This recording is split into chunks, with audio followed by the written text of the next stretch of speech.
Hey Matt, looking forward to connecting today. I know you've booked 3,000 calls and helped over 1,000 businesses grow on LinkedIn and generate revenue. I'm looking forward to just talking today a bit more about how services-based businesses can grow more on LinkedIn. Thanks for coming to my house and setting this up. It's sick.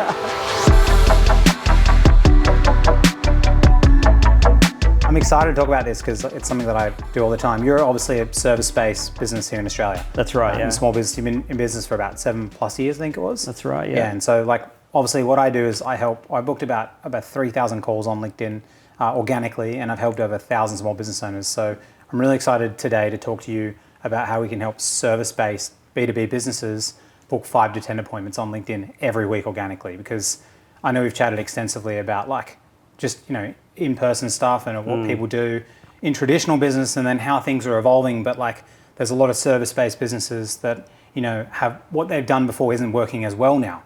And so they need to kind of adapt, but also still use the same things that they have been doing.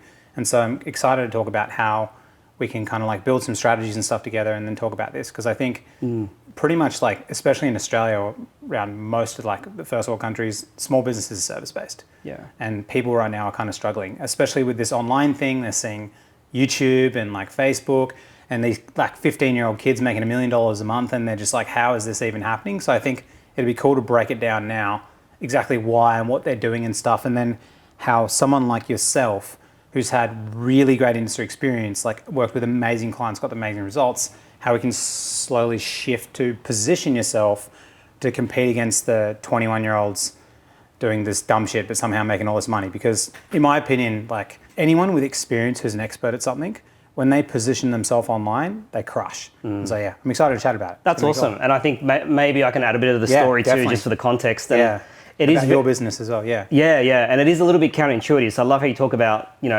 younger 21-year-olds crushing it. Yeah. And I'm a little bit more of a seasoned business owner. Yeah. And I look at that and I think, wow, how are they doing that? Yeah. And so maybe I'll touch on the background for me. Yeah, definitely. Just to connect. So yes, I've been running a business for 7 years in the strategy and consulting space. So we help senior leaders and their teams think about like accelerating the work that they do. And we do that across a couple of different mediums. Yeah. And most of what I've done in my business has been what I call traditional BD and sales engagement. And so a lot of the work that I've done over the years is, build networks with large corporates. These are large enterprises. So you're generally trying to build relationships over a period of time. Definitely. And it takes time to build those and get in. And so once you break in, you kind of start to get a lot of that value. And I've been able to grow the business over 7 years. We've done really well, but I've had a few challenges at the same time around the fact that I've started to go, how do I get out of this cycle of constantly chasing,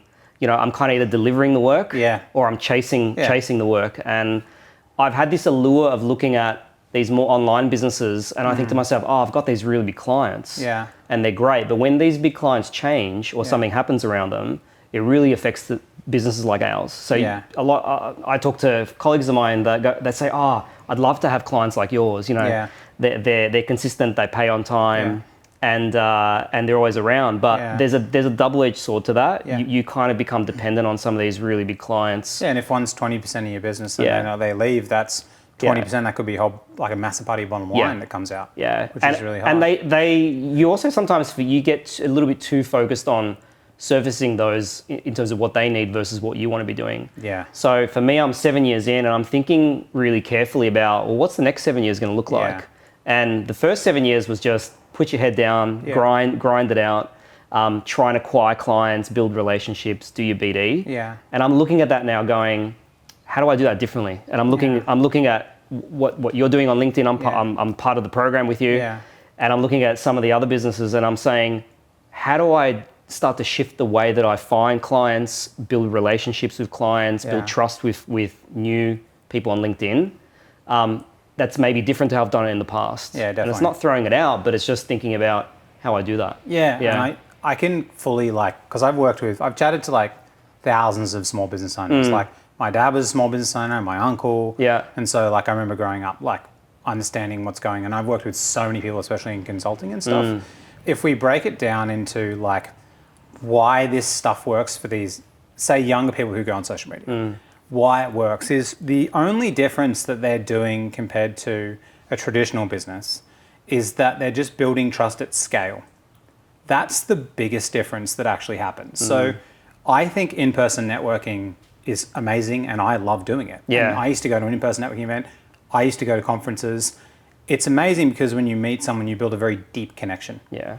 And when you meet someone in person, you kind of don't forget the interaction, especially if you have a bit of a unique interaction. So I think that businesses that do business like that should never stop, like ever.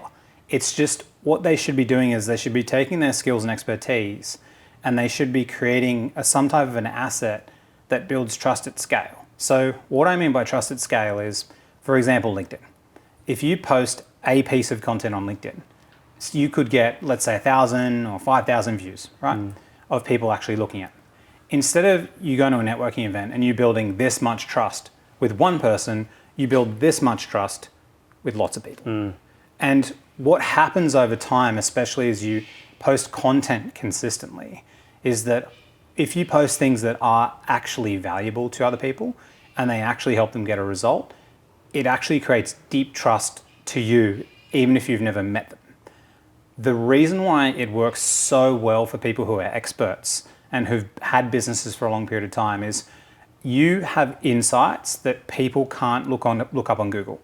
That's why they pay you. And so if you actually switch and then take some of the effort from in-person and then apply it online, not only can you post really good content that someone will read who's your target market and be like, oh my God, you actually get my stuff, Nick. I understand this.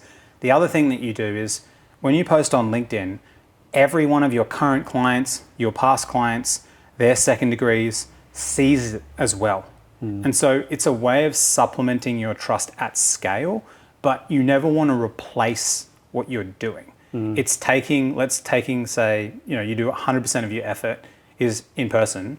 Okay, I'm gonna take 20% and apply that online, but then realize, like any type of project you do, you will suck in the beginning at it. Everyone does, and it'll be bad. But then when you work on it over and over and over, and that's where I see is like any B2B services-based business, especially when the founder took the business from nothing and grew it, it's the fact that they're just not getting the eyeballs enough of their ideal clients.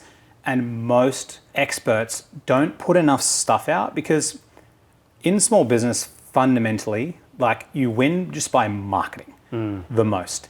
And you just get, like most small businesses, like they don't talk to people enough because they don't have the ability to. So some people, like, they may come across you randomly at an event and they'll be like, I've been meaning to call you for like literally a year. We had these problems.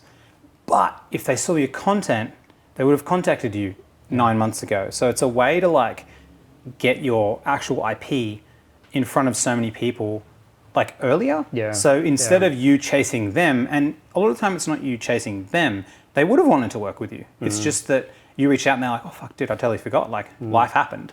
But instead of that, you're creating a situation where they see your post 3 times a week and then one day they're just in the mood where, something happened in the board meeting and they're like, we have to call Nick. Like we worked with him 2 years ago. Like, or this person that Nick works with gave a referral to him. Oh, fuck, we got to reach out to them. And then in that moment where they have that emotion, they then reach out to you. Like, because if you might meet them at a networking event and 2 weeks before, they might be in an emotional headspace where they feel fine. So you're trying to create serendipity. Like on purpose. Because like, I think everyone watches like Hollywood movies and, there's always like some big break that happens. But everyone who started and run a successful business knows that like you make the big break. You make the thousands of breaks. So you're just trying to create a scenario where, and so the reason why you look at people like Mr. Beast, right? Who I watched an interview with him on Stephen Bartlett, I think the other day, he gets like 200 million views a video. Like he just has built trust with probably billions of people around the world at scale. So everyone buys his chocolate bars and now he's got a 9-figure chocolate bar company. Interesting. I think it's funny listening to you because I reckon there's a lot of, I would say, misconceptions that I've had as a business owner. And you kind of limiting beliefs like, I can't do that because of X, or that doesn't apply to me because of Y. And I reckon there's a lot of other small business owners that look at that. And there's a couple things that came to mind as you were saying that it attracted me to the program a little bit differently. So one was, I knew early days just by listening to all these influencers about content, the power of content. But But and you went to dinner with Gary Vee. Yeah, I went to dinner with Gary Vee, which was like the best thing ever. My wife was like, I said to my wife, I'm going to spend this money to go to dinner with Gary Vee. And she's like, well, you love the guy. You got a man crush, like go to dinner. But and Gary Vee said the same thing, probably 6 years ago to me that I knew. He said to me, document, don't create. Yeah. And if you're not comfortable, document, facilitate. He just kept saying like, cut the bullshit around the excuses and start doing something.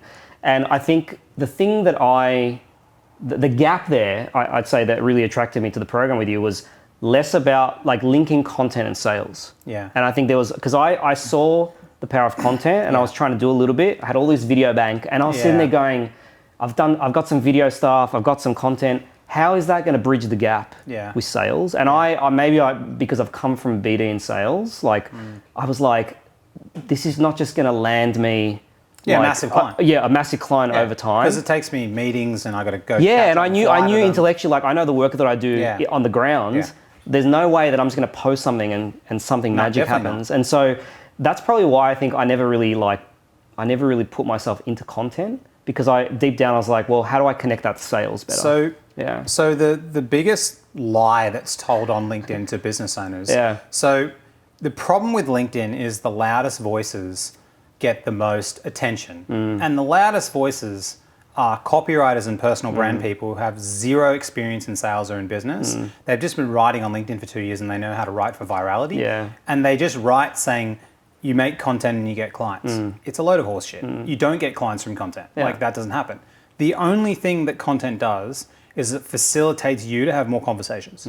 So the actual KPI of the content isn't sales on LinkedIn. Like if you're running e-commerce ads on Facebook, of course it's sales, right? But if you've got a B2B business, you're selling something for 5 figures, 6, 7 figures, or whatever it is, like the main KPI that you're looking at is like, how do I create this content to facilitate more warmer conversations with my ideal clients? And even mid-deal cycle, when they see your content, like I used to be in B2B sales and I used to work at Zoom and Clary, and I used to sell like, 6, 7 figure deals, right? So I remember selling to big companies and stuff. And then the other company I co-founded, I did the same thing. Yeah. It's just that, mid-deal cycle, it took us sometimes 6, 9 months to close a deal. But like even mid-deal cycle, you're multi-threading and talking to multiple decision makers. Yeah. You're sending them content. You're meeting up with them. You're trying to weave and build trust with all these people. And so the content you put out there, it's a way at scale to build trust, but just to facilitate more conversations. Yeah. Like that's the KPI. And so if you look at like a salesperson, the dream is to have a CRM full of inbound leads. That's what you can create with LinkedIn. You essentially create, LinkedIn is a 24/7 networking tool. So you can log in whenever you want to network with people. And you can create content like, let's say you spent like 48 hours with a client in a situation and you had to do something amazing for them. And say, hey, we spent 48 hours with a client. We helped them get this outcome. Here's exactly how we did it. Yeah. And you write a summary of like what happened. If someone else is in a similar situation and I found it interesting, a similar person to them, and they see it and they go, oh, that's fucking sick, Nick. And they hit like, or maybe they just view your profile. Yeah. Or maybe like if you go more advanced, you create a link inside your post where they can read more. It creates this trust, but then when they do view your profile, you can then see that Bill viewed your profile on LinkedIn. You could say, hey, Bill, thanks for checking out my profile. Like, did you read the post about this company? Man, that was a crazy 48 hours. We're so happy we got them a result. Like, what are you guys up to in business now? And then Bill's like, it's a very easy conversation for him to have with you. Yeah. Because then he can be like, oh, hey, Nick, what's going on? Yeah, I read that. It was like super interesting. Like, we're going through a really simple thing, a similar thing as well. Like, I'd love to have a chat to you about it. Yeah. And then you just be like, yeah, dude, love to have a chat. Like, you want to have a quick phone call? You're free tomorrow at 9 o'clock or something like that? Yeah. It's funny you say that because I've been posting more regularly. And I think one of the challenges that I've had as a business owner is like getting over the fact of me evaluating the quality of my posts. So I write something and I'm like, well, that's shit. Like, who's going to care about that? Yeah. But what I've noticed is like, as I'm trying to post more, I'm exactly what you said, like people who are liking my posts. Yeah. I'm like, I haven't seen John for like 2 years. Literally. Like, hey, John, thanks for liking my post. Yeah. Like, I really appreciate you reaching out. And that it's a lot easier to engage that way than to engage cold. Even though I'm connected with John, I know him, I've done business with him over 2 years. Yeah. But just having that like even to just to say, hey, thank you for liking my post. What resonated or is like, I I'm not even spending enough time to go to everyone that I see who likes my posts and create a conversation with them. Yeah, yeah. And you can't even do that. Yeah, Even that's only, let's say you probably posted how long, for 2-3 weeks now? Yeah, like consistently, yeah. Yeah, literally 2-3 weeks. Like my buddy he's been a stay-at-home dad for 5 months, and I've been telling him to post for ages, and he's like, he finally called me up and he's like, dude, like I need to get a job. Like I've got to, my partners can now take care of the baby. Yeah. Like I need to do this thing. I've been applying job applications. I've been out of it for ages, and I was like, all right, I'm going to write this post for you, and you're fucking going to post it. And he's never posted on LinkedIn. He's like, you sure? I'm like, yeah. And then I just wrote this post for him, and it literally said, like, I don't understand what's going on. I've been a stay-at-home dad for 5 months, and now I can't even get an interview. Like, what is happening? I was the 2-time president club at Zoom, like, and I've sold millions of dollars of deals. Like, what's going on? He got 5,700 views. Wow. I chatted to him just before. Yeah. And he got 5 job prospects. Yeah, wow. Literally direct DMs. He got more than that. He said 5 were good. He got more than that. Fucking 1 post. And so I think the reason why LinkedIn's so good, like now, is that only 1% of people post once a week. 90% of that is crap content though. So compared to Twitter, where 32% of people post. The other thing about LinkedIn as well is the actual app is so crap, like compared to Instagram. If like I watch Instagram Reels on Saturday morning when I sit in bed with my wife. Yeah. I scroll through for 2 hours laughing my head off. It's so funny. LinkedIn sucks. Yeah. So what's happening with LinkedIn is no one posts and it's crap. So demand and supply, it's like if you just create like half pretty decent content, like you crush. Yeah. And so the competition is like way less, and especially like the algorithm, like when someone opens LinkedIn, in their mind, they're in a zone where they're thinking, I'm in a learning zone. I want to educate myself and feel smarter.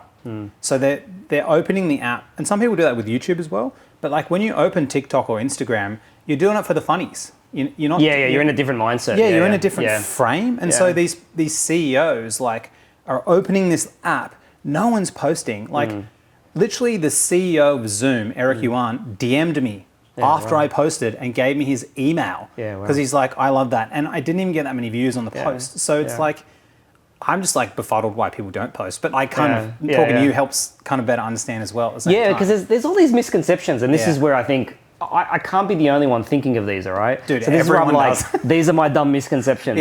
But it's the thing is, it's not dumb. It's like it's 100% rational what you think about. Well, like everything you're saying is like it's totally justifiable. It's not. It's just that there's just the gap that exists of just like. But then once you fill in the gap and you realize you're like, oh damn. Like then you kind of like fill it in. But I think it's just like anything. Yeah, so I think that's one like just, so the tactic for me of like posting and then following up is like low hanging fruit. Yeah. But it's great to kick off those combos, especially if you've got like a decent connections over the years. Yeah. The other thing that say you have in your business, right? Yeah. Like where you wipe the floor with younger people, older people, like not so, you're not older, more experienced in business and you're an expert, right? When you're an actual expert, you already have a lot of trust built with ideal clients and trust equity. You've got the bank of trust. Yeah. That's why when you go to an event, you just walk up to everyone and you could go to dinner and like there's all this stuff happening. A young kid who does that don't know fucking anyone. They don't know shit from fuck, you know what I mean? They don't know what's going on.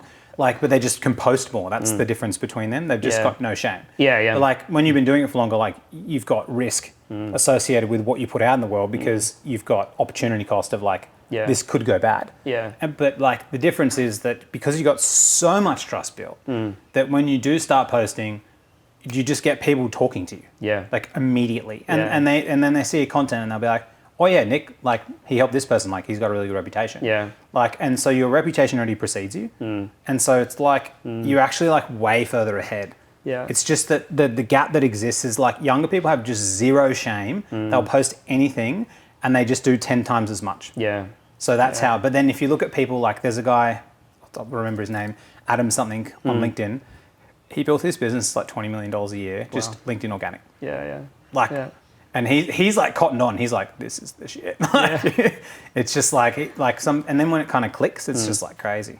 So the second, like, if I keep going on my misconceptions, all right. The second one is, and Alex is here. You know, he's helping me with video and stuff on LinkedIn. But I'm like, the times we've posted stuff that's like personal or a bit funny, I'm just gobsmacked at how much like engagement people get. And I just it's hard for me to rationalize because you think to yourself, well, shouldn't I be posting stuff that's professional or my expertise or that? How do I balance that with like things with connection? Yeah.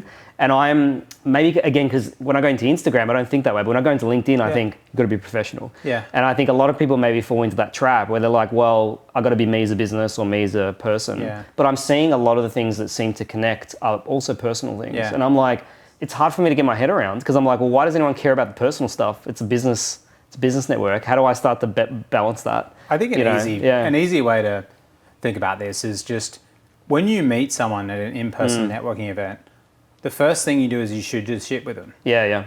Like, you don't talk business. Like, you just see them and you're like, yo, what's going on? Like, I saw you out at the dinner last night, and you just people like crave and they want connection and fun and stuff like that as well. So I agree that there is a balance because sometimes there's such thing as too much vulnerability. Too much stuff, at the same time. But to create like a connection with someone, you have to have some familiarity. And so like if you just go 100%, like for example, recruiters on LinkedIn, they usually just post about the jobs that they've got.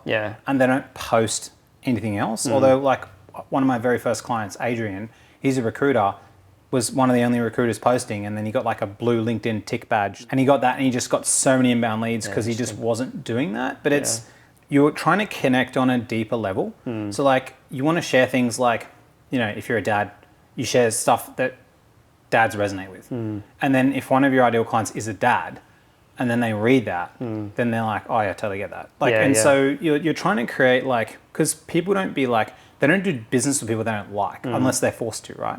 They do it with people that they like literally enjoy hanging out with. Like, and so it's a combination between like, you do want to post valuable stuff at the same time, but at the same time, value is also comes in the form of entertainment and comedy as well. And so like, if you, the goal of each piece of content is for someone to read a post and come away with a feeling attached. So either they're going to feel empowered, they're going to feel connected, they're going to feel like, oh wow, I can apply something there. Like, and so there's different elements of the feeling. So because everyone just like, if I ask you now, like, let's say you scroll through LinkedIn today, do you remember a single post you saw? You'd be like, nah.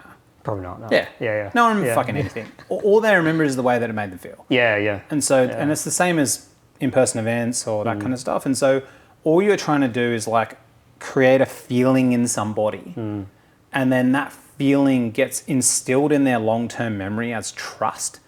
And then trust, all that does is lubricate the sales process. So it's like if you get a referral for anything, it's like an easier deal because trust is built. And so what you're just trying to do with any type of content is you're trying to build trust at scale. And you're just trying to get people to know you and or remember you, or I remember that thing from that. I remember you talking about that. So you're trying to create like essentially like a brand. It's interesting because I think it takes a bit of time to get confident in that, because 100%. I was at an event in Brisbane last week, and I'm exactly like what you're describing. I'm in a physical setting. I'm talking to a bunch of people, and I was talking to there's a small group of guys and girls, and I asked them something random. I said, I knew they all had kids, and I said to them, how do you guys find, like, do you feel like do you have the feeling that you're not doing enough on the weekend with your kids? All right, it was on my mind. I don't know why I raised it. It was nothing related to the event. It was just about me, and they're like, yeah, like we have the same problem, like, And what's weird is if I go, for me to put that on LinkedIn feels weird, but yet I raised it physically with a bunch of people in an event, and it's kind of like building your confidence to maybe write a bit more about those things and those feelings that are going to connect. And I'm noticing that with me, like I'm graduating through like content that's very logical and structured in my consulting stuff. But then I'm moving into more personal content. I'm like, hey, here's something that I'm sharing that I'm thinking about, or here's something that is a little bit vulnerable, that I'm a little bit more vulnerable about. And it's just, even though I'm quite comfortable doing that, it's taken me time to get comfortable with that on LinkedIn. So I don't know if other business owners find that, but I find so many. It's not like this is not a rare like it. I remember like for anyone, I remember the first time I posted on LinkedIn, I was just like super self-conscious and like really weird. I think it just comes from like expressing your opinions online and sharing things like is just a weird, like I still get that on Facebook. So like I share on LinkedIn, I've probably put 1,000 posts out on LinkedIn. Like, but when I post on Facebook now, I get self-conscious and I'm like, don't know if I want to post that. And you, just because there's like a different audience and people I really know will see it. So I really get it. Like and there's some stuff I choose just not to post on Facebook because I'm like, I don't want people to judge me. But and I think, I think that, and that's something we don't talk enough about with business owners in LinkedIn, because I think business owners who are using LinkedIn as a tool I don't think of it as a social media network the same way that I would think about an Instagram or something like that. Yeah.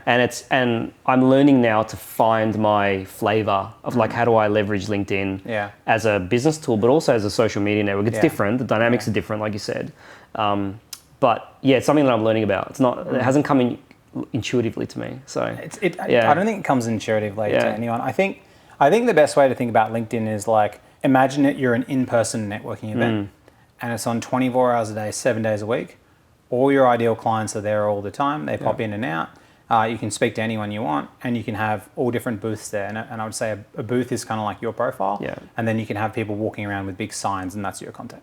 Yeah. And so it's like, that's kind of like what LinkedIn is in essence. So like, for example, like I just book meetings when I'm sitting on this couch watching like whatever I'm watching with my partner. And like, you know, someone messaged and I'm just like chatting, and then you just book a meeting. Yeah. And it's I think the actual process of going from, you know, starting a conversation, asking questions to transitioning to a phone call, that in itself isn't like it's normal. It's like it's like a learned behavior that you learn to do over time. And it's the same as like a phone call. Like a lot of people are used to a phone call and they used to like, and so if I was going to give advice to any services-based business owner, if you're speaking to someone who's been in the services industry and, you know, who they're an expert or whatever they are in, you shouldn't spend a lot of time actually chatting to that person on LinkedIn. Yeah. If you sell to CEOs, you should be very fast to the point and then just say you want to get on a phone call. Like really quickly, because like a lot of people will say, dude, they'll say like, I reach out to, you know, CEOs or these people, they never respond on LinkedIn, or like they would never talk on LinkedIn. That's fine. You just want to get them to respond one time, and then you position. But it's very true, because even with executives that I work with, it's very rare. Like I don't get responses over, like very rare over email. If I need something, it's text message and phone call. Literally. And I'm like, I'm texting them usually, and they'll respond faster on text. Than Teams, Zoom, whatever it is. Like any digital communication, and then I'm usually on the phone with them really quickly. Super fast. But even this is when I signed up to the program with you, you did the same thing with me. So I don't know if you did it as part of the process, but you were like, hey, you had to chat to me a little bit. Then we went into, I can't remember what's WhatsApp or somewhere, and very quickly voice and then phone call. Really quickly. And I was remember thinking this, going, look at this guy, like just push me through. You know, I even made a joke. I'm like, oh, you're closing me now, because I know sales and BD, and I was amazed at the speed of that, and I was resonating with it. So it wasn't like I was being pushed. I was like, oh yeah, like I know what he's doing, but also I actually like the fact I'm liking the process. That's good. That's good feedback. No, it was really good. But and it was amazing how fast it was. And I just remember doing that, and I was like, I don't think that way as a small business owner.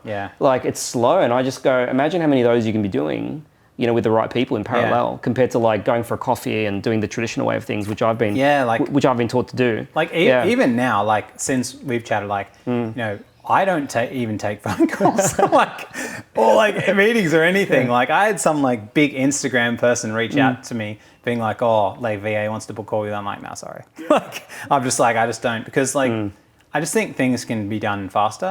But I think what some people would probably be watching and be thinking, yeah, but you need to have coffee chats. If you close certain size deals with certain size companies, I think that's the best thing to do. Like if you close multi-6-figure or multi-5-figure deals, or if that relationship can build something else, like I would do that. The difference that we do is we sell a program that's say between $3K USD to like $10K, right? So it's a different thing as well. But if you're in B2B, like you got to spend more time with them. Like they're not going to like have you deal something just from a quick chat. But I do think that, you know, the traditional way that people sell and stuff like that can be elevated a little bit. Like it's just that with LinkedIn, you know, the thing that's so nice is you're posting content now, right? You post content, and let's say you start talking about the problems that you're solving, you're demonstrating how you're solving it, and then let's say someone from a company that might need your help, if they like your post, like you can start a conversation with them and it won't be weird. It'll be normal. Yeah. And then you say you liked it, and they'll be, yeah, like, and then you could just say, hey, like, is that something you're thinking about at the moment? But yeah, we've been thinking about it a bit. And then you could just say, hey, do you mind if I ask a couple of quick questions? I might have something that I could share with you to help. Yeah. And then they go, yeah. And then they go, you have this discussion, and then you say, look, we might be able to help you. Like, I'm actually in town, like, next Thursday. Like, I saw your office is here. You want to have a coffee? Yeah. And they're like, yeah, sure. Yeah, and you transition. That's right. Yeah. Yeah, but like, but most businesses, right? They don't have enough demand coming in. So what they do is, like, when someone likes the post, they just go into panic mode, and then they just message them and say, hey, I saw you liked my post. Do you guys need help with this thing? Like, we're helping these other people. I'd love to have a coffee with you next week. Are you there Thursday? And the person's like, that's just like really like intense. Yeah, it's a bit too much, So you've got to like take them down the slippery slide of persuading them to kind of admit their problems to you. Yeah. And so it's just taking your time in the exchange instead of rushing. But I think a lot of businesses, they don't have enough demand coming in. So when they do have the things come in, they panic, and then they try to like close really hard and fast. And then to the other person, it shows, well, if this person's really desperate, they must not be doing good work. And so it creates it's the fear response. It's the, Exactly. Yeah. It's funny you say that, because I think two things. One was I went to an event last week. That event, I think I was having a chat with you about this, and I was amazed. I've only been posting maybe a month tops consistently. A couple of videos, a couple of posts here and there. And there's so many, and there was a couple hundred people at that event. It wasn't small. And close network where I knew a lot of those people. So many of them came up to me, and they're like, even people that I knew not that well, and they're like, you must be so busy. You must have like, you must have all these things going on. And I'm like, what are you talking about? And they're like, we're seeing your posts on LinkedIn. Everywhere. Everywhere. And I was like, and I said to them, it looks that way, and it's amazing how many people asked me, so is it working? Yeah. Literally, yeah. Yeah. And you said this to me, and I said to you, and then I was like, I didn't know how to answer it. And you're like, well, it's obvious it's working because they're coming to you. Yeah. And they're asking you, like, is it working? Yeah. And I think, and they were asking me all these questions, like, what are you trying to get out of LinkedIn, and what's your goal, and what are you trying to achieve, and is it working? And I think this is where it's taken me a really long time to change my attitude and mindset to this stuff. Because years ago, I'd be like, when am I getting the result? Yeah. Now I'm trying to take a bit more of a long-term lens around, no, actually, I'm going to try and post things that I think are valuable. It's also going to be a process that's going to help me. I'm treating it like the gym. Don't miss more than 2 days. Keep doing that. But it's amazing how so many of them, which are business owners also, they ask that question, like, is it working? It's like the most common. One of the biggest misconceptions that's within any service-based business, right, is just that they think content is a magic trick. Like a lot of businesses, like, I've just heard horror stories of like businesses where they've gone with like a content company and they've produced content for them for like 6 months and they got nothing because a lot of the time the content wasn't actually valuable. Like, that's a big problem. But a lot of people think it's like a magic trick. It's like you turn on the tap for content and you just get leads. Yeah. And like, while you can turn on the tap when it's good content for like kind of attention, the trick comes into starting the conversation off the back of the attention. Yeah. So that's where the biggest return on investment is. Like, so there's a way with LinkedIn how in LinkedIn Sales Navigator, which is their paid add-on, you can pull a report on LinkedIn and say, look at the people that viewed my profile in the past 90 days. Yeah. And then you can also then segment them down to if they might be an ideal client, company size, whatever. Yeah. And then you can see who these people are engaging, and then you can just start a conversation off the back of what they did, and it's not weird. But the trick is that you're posting content that resonates with someone. So it's either solving a business problem or it's talking about something they resonate with. So if you post about being a dad, and then you talk about how it's the same with building your business and this is what you do, if someone connects, they probably resonate with that. Yeah. When it comes to brand building or personal brand building, a lot of people think in terms of like direct ROI. But a lot of it is more the indirect ROI that matters. Yeah. An example being like, we had a client who came to us and they were like super keen, and they got referred by someone who I've kind of just DM chatted to. They actually went with a competitor of mine. Okay, yeah. And so this guy I was chatting to went with a competitor, paid my competitor, but got so much value from my content that one of his ex-colleagues asked, hey, who should we go to for LinkedIn? And he's like, this Matt guy. Yeah. And so this guy came in and he's like, yeah, man, this guy referred me, like, what can you do for us? And I was like, all right, we've got these packages. And he's like, I'll take like the best one. And so it was 16,000 USD, and he paid it. And like, it's over a 2-month kind of engagement, but I never even met him. Yeah. On Zoom, I never met him. We just text on WhatsApp. And he just, the deal closed, sent him a Stripe link, paid, done. Yeah. And like, that's the power of indirect as well. So a lot of the time it's not like, there is a direct ROI, but with brand, it's like this indirect thing that actually happens, because when people are talking positively about you all the time, like you went to the conference and everyone was talking about you. Yeah. It's like that happens. And then, so no one ever thinks about like that into the mix as well. And because because if you can't measure exactly, it doesn't exist. And that's an issue, I think, in itself. But that's the service-based business owner, or the small business owner and I've learned this, is constantly in, is it working? Is like, did you get a return from it? Did you get an ROI? Did you get a sale?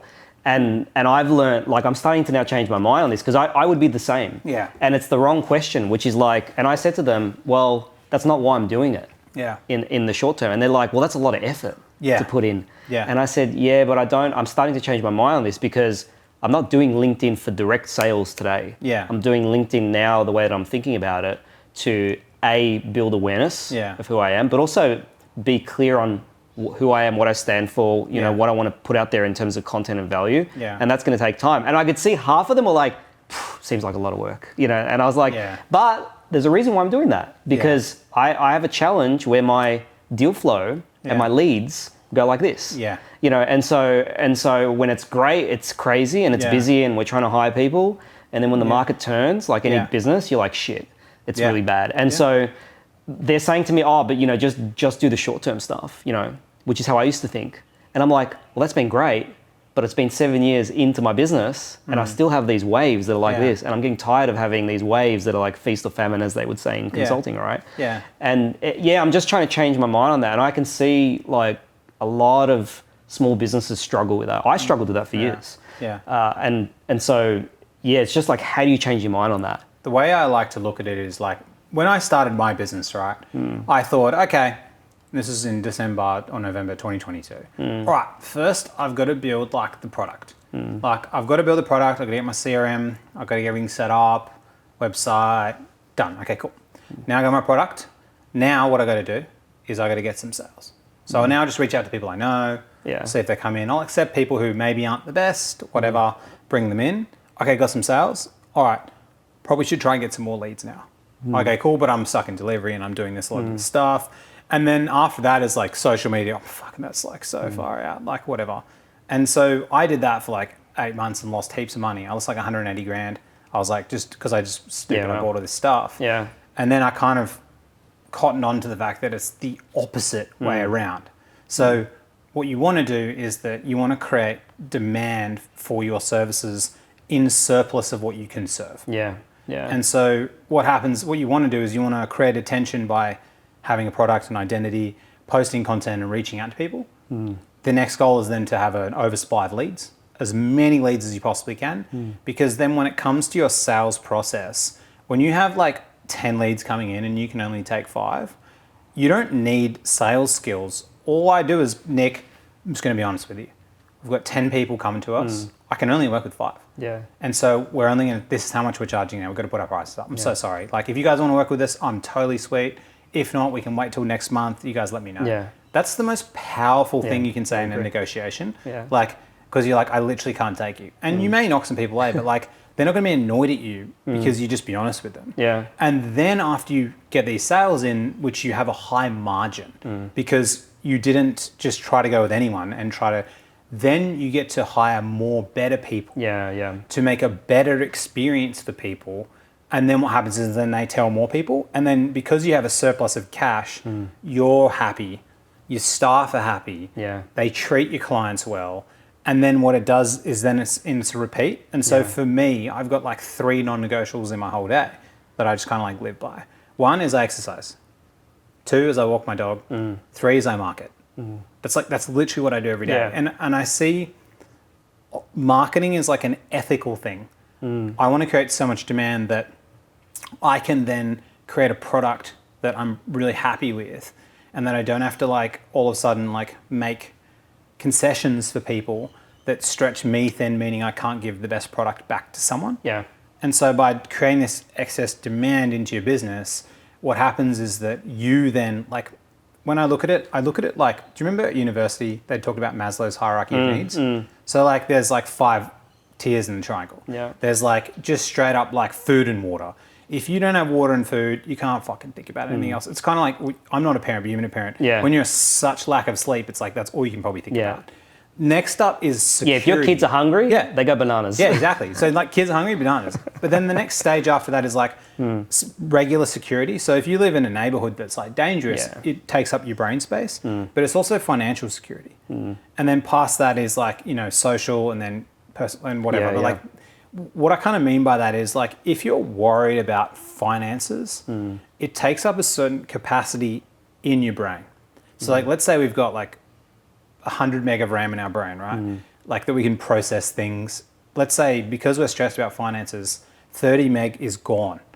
So you've only got 70 left. So when you're worrying about the money and the leads coming in, you can't actually even service your clients as well. Yeah. And then you try and outwork it, but that makes it go down even more. Yeah. So I just kind of look at it like, if someone was like I got a buddy who I do CrossFit with, and he said, all right, I want to leave soon, my job and stuff like that. Like, I'm a consultant, I want to do a specialist thing, what I do. And I was like, all right, dude, I'll show you how to do it. I'll set you up. You're going to post content for a year. You're going to build an email list. You're going to build heaps of connections. You're going to have heaps of people, and then you're just going to announce. And then when you leave, you'll have so much people come to you that you'll then just pick and choose who you want to do. And so I think there's a reframe. But I think a lot of people, because they kind of hacked their way through business with taking anything on because they don't have a marketing system, their natural like instinct or like their gut or their actual gut tells them they should do it. Yeah. Because of past experience. Yeah. And so a lot of this kind of marketing and personal brand stuff kind of goes against what someone's gut feeling tells them to do, which is really weird. Yeah. But it's actually the right thing because usually your gut is correct. Yeah, that's interesting. Yeah. Because I think I even said this, we were talking with my team, and I said to them, we're talking this year about how's my role changing. I'm a founder, but I'm trying to do BD in sales, and I'm in the delivery. Yeah. And I said to the team, this year, my job is actually on working, Tony Robbins quote, working on the business rather than in the business. And I don't think I've ever been, it's taken me 7 years to get that serious where I've gone, no, actually marketing and external outreach and engagement is actually the number one thing. Yeah. Whereas before it was always an excuse, I'm too busy.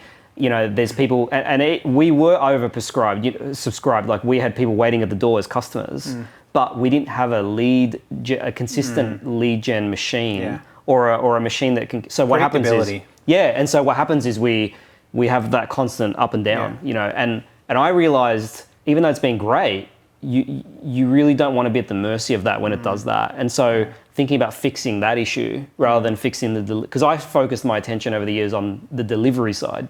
How do I build a good team? How do I put good standards in place? How do I make sure we deliver well?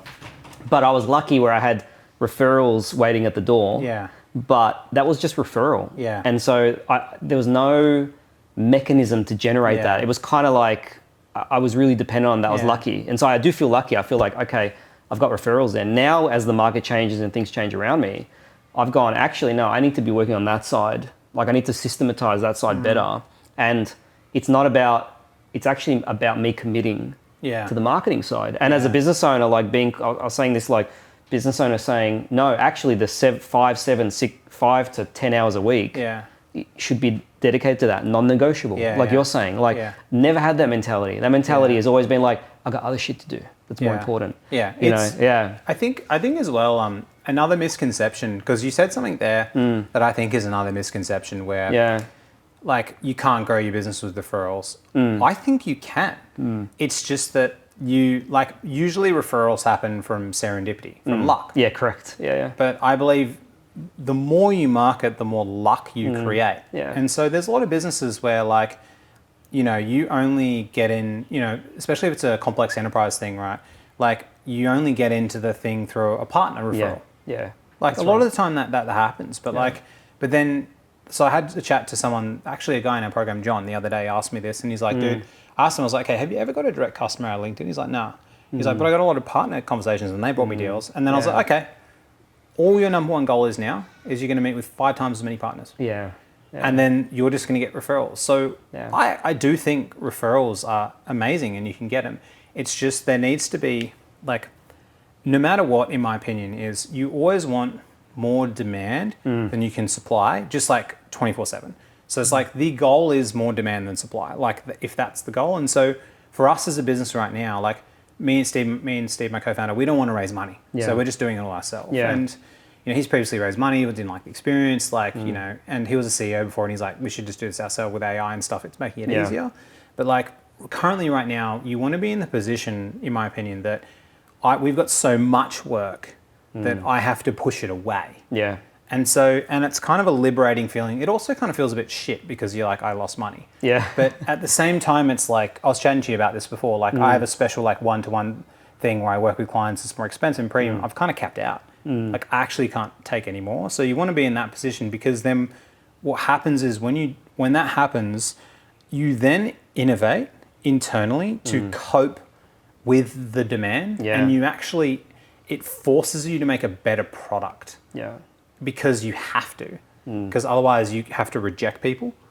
So I kind of like, it's like, I just think you want to solve the demand problem first. Yeah. Like before the other problems. Because when you solve the demand problem, and when you solve it, and I don't mean just solve it as in you get a bit more leads, I mean like fucking 5-fold. Yeah. Like you just have like if I put up my calendar on LinkedIn, right? Like if someone wants to book a meeting with me, they have to jump through hoops. They're going to answer like fucking 8 questions. Yeah. If they get one of them wrong, cancel it, can't even book a time. And I don't even take Zoom calls. It's a WhatsApp chat. Yeah. But like if I put my calendar on LinkedIn, I'll get like 24 meetings in a day block up altogether. Yeah. And so you want to create so much demand, like where you're pushing so far ahead that then you can just like really make decisions. Yeah. Like based on that. And if you look at like classic, I can't really draw it, but like demand and supply from school, you create so much demand, your price just naturally goes up. Your supply then has to get restricted. Like, and so it just creates I find a better position. Yeah. But the only way to get there is to become like a pro at marketing. Yeah. But marketing, I'm not saying marketing through your brand. So every business owner is a marketer. They hustled and fought their way to build it. Yeah. Relationships and this and this. You just want to become more of like an online marketer, particularly through LinkedIn. Because then it's like you can take your knowledge and IP and you can just 100x the impact of leads to yourself with the same thing, like leverage. Yeah, it's just like you mentioned on the demand side, like being able to, I kind of chuckled to myself because I was like, I work with big brands, some of the biggest brands in the country. And when if you're a services consulting based business and you work with those types of clients, there's 2 kinds I find. There's ones that work with a lot of small businesses, but there's a lot of them, all right? Like a lot of clientele. And then there's people like me who work with larger businesses, but there's less clientele. Yeah. But I chuckle a little bit and I go, what would it feel like if I had to turn like all these big brands business away? Down. You know? And it's an interesting thing because a lot of people in my space have this challenge. It's probably not spoken about enough where, I'll talk to consultants behind closed doors and they'll say, we're trying to add strategic value. And what they mean by that is we're really trying to provide high value advisory, not contracting, not a body and I find large organizations are in 2 modes. They'll either just want a body. They'll say, hey, we just want you, we'll pay you your rate, do what we say we want to do. The consultants that are running their own businesses have got some form of, excuse the buzzwords, like they've got some form of thought leadership, some point of view, all right? And so they want a seat at the table where they're providing that advisory. Yeah. And a lot of the times they can't. They can't always have a seat at that table because, like you said, there's not enough demand. Yeah. So as soon as they're a little bit quiet, they're like, oh, I'll go and do that. And it creates a really confusing relationship with clients because you're either brought in, it's like when a client brings in a really specialized advisor, they're like, thank you for coming in. Like, we really want your advice, all right? Like, but a lot of these brands have got a lot of leverage. So a lot of the times they go, well, yeah, but there's plenty of you, type of thing. And I always think the more that you can position yourself as someone that can be a lot more strategic in nature where you're adding that value, the less you're going to be treated like a commodity, if that makes sense. I think this ties into like Daniel Priestley talks about, like he wrote like 5 books, One Key Person of Influence, 24 Assets. Like he talks about how like I think the thought leadership thing does matter. Let's say there's 200 industries, and underneath each of those industries, there's 1,000 sub-industries. Yeah. I think the issue that a lot of consultants have, and what I've worked through the years, is they are actually superstars. And so like when a lot of good consultants get thrown into business, the business is like, holy crap. Like they actually can't even believe how much change that they do, because they're actually extremely talented at what they do. The problem that consultants have is like they don't have a way of communicating that in a leveraged way through marketing. And so like their opinions are really good, and their thought leadership opinions are amazing. It's just that they're not delivering them in a way that, and they probably think to themselves, this is my guess, is like, they're like, man, like this, I know this company would like get a lot of benefit. I know they would. Like I've worked with these ones, and like these people really liked me. And it's just that I think a lot of times the written and video communication like isn't there. Yeah. And so these other companies just don't even have a chance to get to know them. That's that's the problem. Yeah. And so it's like these other companies probably like, my guess is you probably chatted to people because like you're an expert at what you do. You probably chatted to a company and they were like, fuck, Nick, I wish we found you 6 months ago. Yeah, when you're in front of them, that's right. Exactly. Yeah. They probably like, and they literally have thought, man, if we found you 6 months ago, we just engaged. But like, it's kind of like your duty as that person in that position to get in front of them 6 months earlier. To like create that situation. So that's, I think like expert consultants in a very specific niche field crush on LinkedIn. Like the thing that I think why consulting will never go away compared to say ChatGPT and stuff, or for a period of time, is that people can't like extrapolate shit out of your brain from your experience, and you have such good pattern recognition of issues in a sub niche that they can't ChatGPT it, they can't Google it, but even if they do search it on ChatGPT how to do it, like they can't be confident enough to make a decision.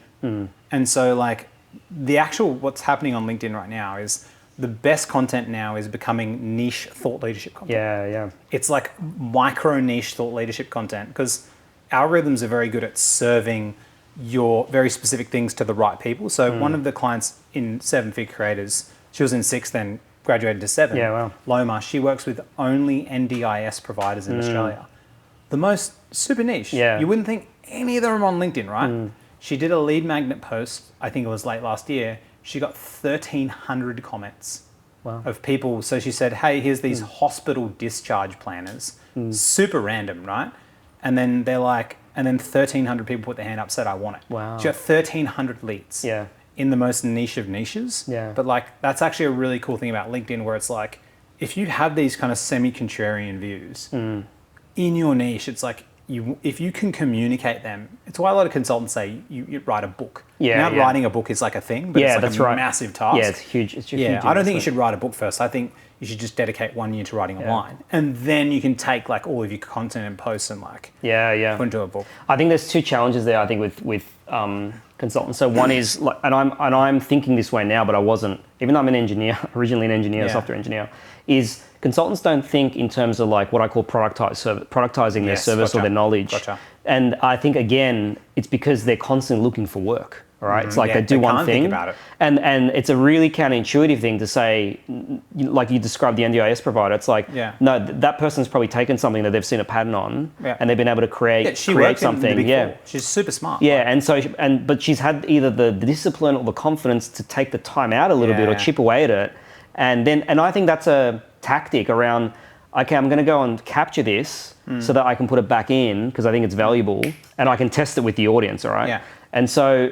That's a big issue, in any services-based business, because it feels like it's not work. Because we're getting paid. We're getting paid. We're too focused on work. To us is like I got paid by the client. Even last weekend I went home to my wife. We had this great trip that I went on, and on Saturday I said to her, I have this feeling like I'm sitting at home, I'm rested on the weekend, and then in the back of my mind I'm like, oh my God, what's happening in the next 3 months? It's like where are the customers coming? And we're always in that mode as service providers. And I think like my call out there, and this is where I'm keen to get your take on, is we have a default playbook, and we default to this old school playbook that's actually not serving us, chase the sales, go do the coffees or whatever. And there's new playbooks. It's like, you got to take my playbook that says, oh, Nick, so you're doing all these things. It's important, but let's replace some of those things with the following things. And I always think, How do we take, what are the new tactics in the new playbooks that I'm trying to do now, for example? Like I'm trying to post. Yeah. I'm trying to be consistent in my content, all right? Okay. I'm trying to think more about, you might say lead magnet, but I think, okay, what's a piece of knowledge that I can package that I think is valuable? And not that I'm going to write a book, but I'm going to create something small enough that I can test. And that's a different playbook in my mind to what I've been used to and what I've been taught to do. So I'm saying it simply, but you're like, there's a lot of complexity there. Well, because intuitively it's very different to what I've been doing. And I reckon everyone, like in my space, we do a lot of strategy, consulting. We'll have our default playbook. We'll go and have our coffees and we'll go and do the strategic selling, But there's no reason why we can't do that in the way that you're describing it, which is like create the posts, do the small pieces of value, be consistent in following up. But that feels so foreign as like a way of doing things. And I reckon, does that make sense? Like, and I reckon every... So let's say let's take like, just say 2 actions. So I'm big into James Clear, Atomic Habits. So very small actions on what to do. So let's take like, if you're going to do 2 micro actions that'll keep building up to you then doing more things. So the first thing that every single service-based business owner should do is they should buy LinkedIn Sales Navigator. So it's the $100, $200 LinkedIn plan. Yeah. They should build a small list, 5, 10, 20 of their best clients and or people they know who are key people of influence in the industry. So if you know someone who's like the top consultant at this place who wrote a book, you're friends with them, you know them, that's in your list. Then in Sales Navigator, you want to be like, okay, let's say that is Sally and she's super well known and I'm good friends with Sally and I could mention her and she'd be happy with that. So I open up Sales Navigator, I build a list of my ideal clients. So I pick twins. So I pick, okay, who's my ideal client? Let's say they're a retail business, 50 to 200 people, usually the managing director or general manager, right? In Australia, right? Okay, cool. There's the list. Okay, there's like 3,000. Okay, who's connected to people I know? I've got my list. There's like 10 people there. Click that. Okay, there's 40. And then so each person, I can literally just see, I could be like, that's Bill. Hey, Bill. Saw you connected to Sally. I've known her for like 20 years. I remember when she was first writing her book. It was great to come across another Aussie. Thought I'd connect. Like, and so that's like that's the very first thing. So creating these mutual connections. Like when you connect with somebody on LinkedIn, you can write a note to them. So they can personalize your note. Or you could just send a blank connection request, and then you can write a message after that. So what you would want to do is you either get 150 ones with notes a week, or 200 with no notes as well. A week. Yeah. And so you just don't think about the number, just keep sending them until it's done. So a good habit to do every day if I was a business owner, 10 minutes a day, just send some blind connection requests. And then once a week, all you do is you go to your My Connections on LinkedIn, the very top bar, you click My Connections, and then you just see the list of people up till the previous week. And so just anyone that connected to you. Oh, because it's in Sales Nav, like you're working through it. It's just in a list. It's not. This isn't even Sales Nav. This is in regular LinkedIn. Okay, gotcha. So you just look back. Okay, previously last week when I was connected, I connected up to this point. So I remember, like Bruce was here. And so anyone above Bruce is someone I've connected with in the past week. And then I just go through that list and I just message them all. Interesting. And I just say, hey, saw you connect to this person. Saw you also in Sydney. Thought I should reach out and say, hi, it's great to connect with other people. Even just don't even picture anything. Just say connect. Something, but just have 1 or 2 pieces of commonality that it's not weird. And then they say, hey, it's great to connect. And then past that point, you just want to make like an observation. And so like you might be like, hey, also saw you guys have been working on this, or you shared about this. Like it seems pretty interesting. It's similar to another client that we're actually working with. And then you just start having a conversation. It'll feel weird and foreign, but like just start. So that's the first thing, because if you connect with, let's say you send 200 connection requests a week, but 100 people accept. So only 50% of people accept. It's 50 to 100 ideal clients you can be connected with in a year. No one can even talk to that many people, right? The second thing you want to do is you just want to document what you are doing. So you want to create content talking about this is what we did. So a post that you would say is be like, 2 years ago, we helped a business who had this problem, solved this problem. They had a great outcome. Here's the 5 steps how we did it. you're actually just documenting the actual work you're doing. Yeah. You're just making it public and in shorter form. So obviously you're not going to put like some 100-page document. No one's going to read it. Yeah. So you're trying to create a piece of content that when someone reads, it's like, oh, it's interesting work. And so they're kind of the two things that if someone was going to do anything, like you're just going to do that consistently. And my business partner did this. We did it as a test. And so he doesn't even have a profile photo on LinkedIn. He has nothing. He's never posted. Yeah. We tested it. 3 months. He just connected with people. Yeah. He sold $100,000 of stuff in 3 months without even a profile photo or posting. So the connecting part and just because so many people on LinkedIn, if everyone who is watching sees LinkedIn, right, you see it as the only messages you ever get is that VA company who sends you that massive blocky thing that's like pitching their services or the video editor or whatever it is. Yeah, right? yeah. And the only other people is like a bit cringy or even lead generation, what I do, right? Yeah. But if someone just connects with you and says something nice, in your mind, you'll just be like, oh, it's nice. a human. It's nice. Yeah, yeah. And like, you know, if you have a discussion with someone and they said, hey, saw you in Melbourne around this place, like I was just around there, I had a coffee here, and then you're like, oh yeah, that's great. Like I like that place. If you create it personalized enough, the person will go home and tell their partner. They'll be like, oh, connect with John today. It was like really nice. Like there's this guy who reached out, he knows this other person I know. Yeah, it was cool dude. And then when that happens, like it instills in the person's long-term memory. Yeah. And then when you reach out in like a week's time, be like, hey John, you're actually like really similar to this other client we're working with. I'm going to be in Sydney like next week. I just want to check if you might be a coffee. I saw your office is here. Then he'll be like, that's like nice. Like, and so, and even if they're busy or not, and they're not going to be like piss off. Yeah, yeah. They'll remember. Yeah. Yeah, it's just about starting the conversations and then just documenting what you're doing at the same time. And they're kind of like the gateway drugs that like get you into it. Yeah, and I think a lot of this you mentioned James Clear. I think a lot of this is like trying to reintroduce new habits because when you say it to me, I'm like 100%. I sit here and I think so simple. Yeah, I've been sitting here for 6 years, like being busy in my business, not doing any of this. Now I'm doing it. You know why? So, like the problem with it is, especially for anyone that's, because like I would consider you an expert at what you do. Yeah. When you're an expert at something, you can't believe that something can be so simple. Yeah, it's true. That's like the hardest thing because it's like you watch a video and you'll see someone do it and you're like, it can't be that simple. And so I think when something's easy to understand conceptually, it's easier to say I'll do it tomorrow. Yeah.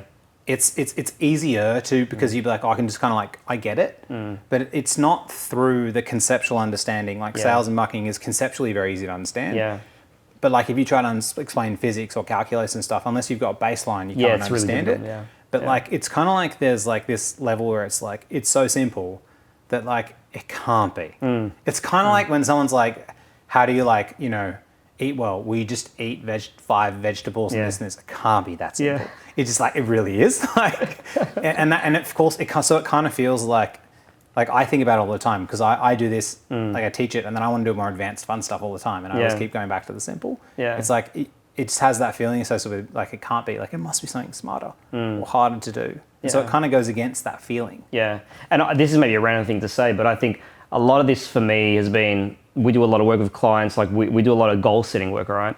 And it's not until I sat down and said, what's the new goal? And I was having this conversation with my wife and I was saying to her, oh, do this thing post on LinkedIn. And you know, she's got nursing background, right? She's like, what am I gonna do on LinkedIn? I'm like, all your clients are there, right?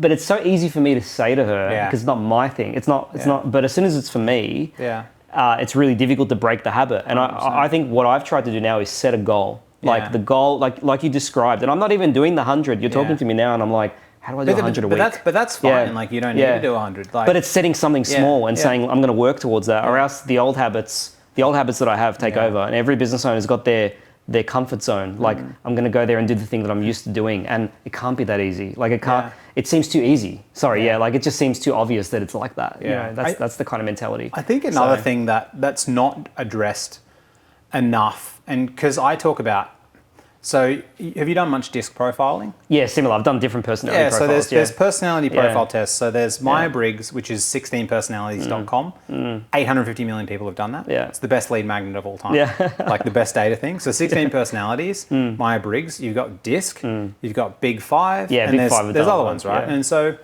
I'll talk about DISC as an example. So there's 4 ranges of personality type. There's someone who's dominant, who's very fast.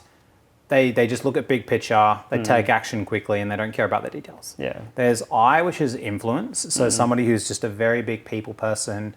Everyone knows that friend who just goes in the room and just walks up to everyone, talks to them, and they just have no fear. Yeah. And then you've got S, which is steadiness, which is just someone who likes to really take their time. They don't like to rush. Like, you know, my brother-in-law's like really like that. He just loves to take his time. He's on the week. He's like, dude, I'm not rushing. Like, I need to chill. And then there's someone who's calculativeness or conscientiousness. They flip the words. And that's someone who has to see, they have to know when they're going to do something, every single inner working of the thing until they do it. And if they can't do that, they can't make the decision as well. So I think when it comes to like someone just creating content, I think if I talk about it, like I'm a high D and a high I. So I'm a people person and I'll just do shit and I won't even think about the details. So I think the way, say, I do it is also very different to the way my business partner Steve would do it, because he's a very high C and a very high S that we work quite well. And so the way he thinks about posting content and stuff like that, he needs a plan. Like he has to have like a plan in action, what he's going to be doing in his 8 weeks, what he's going to be talking. And when he has that, he's like fucking, he goes. Like, and so I think not enough of that gets It's a good call out, because I'm probably a partially D and partially the, I think you're a DC. The person who does the detail. I think you're a DC. So you're very detail orientated, but you're also like a go as well. And I think that's the same as my wife. But the hard thing about a DC is like, it kind of like you always feel torn. 100%. So you're like, I want to go, I just can't. And so you're like torn at this like thing of what's happening. And so Alex knows all about this. I like overthink shit all the time. Like, Alex, why should we do this? You know. So But it's like my business partner said to me, he's like, Matt, do you know what your superpower is? And I'm like, and he's like, you just don't even think. You just do shit. I was talking to Alex on the way here. I was like, here's all the questions. I don't know what I'm going to talk to Matt about. You know, and then that was like my wife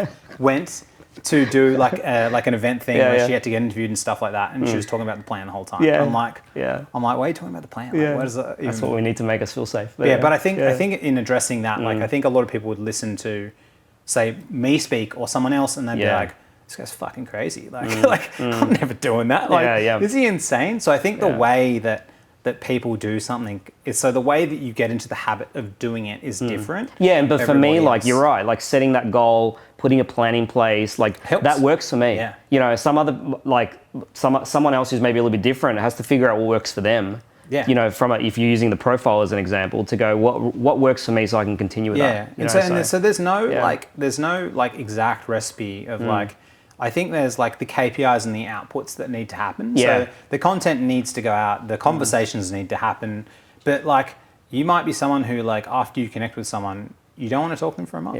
Maybe you don't feel comfortable. And maybe after a month you feel like having a conversation with them. But the thing that matters is that it happens. So it's like the content does go out and you do improve and the conversations do happen. And so I think the people that do win on social media usually is my personality type, because I don't think. But the caveat here is Steve, my business partner, is like, he doesn't post now, but he writes some of my content with me. He creates shit that's way better than me. Like, man, like the stuff that he creates is like so good. Like, he wrote 3 books on LinkedIn and he doesn't even have a profile photo. Like, with his knowledge is, so I think there's a balance. But I think what's happening with social media is it is rewarding some personality types just based off the fact that, like, for me, like if you said, Matt, come with a post right now, and I'd be like, all right, cool. I wouldn't even think, and I post.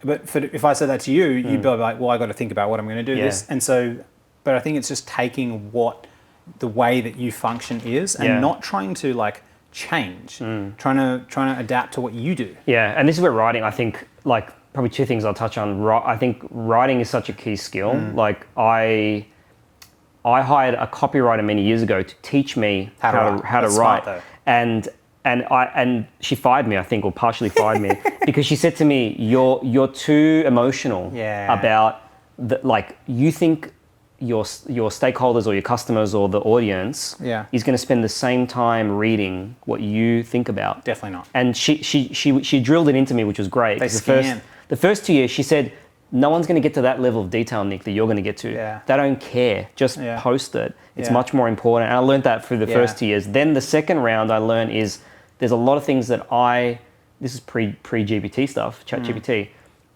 I can't outsource that thinking. Yeah. Like I need to learn how to write the way I think. I need to be able to communicate that.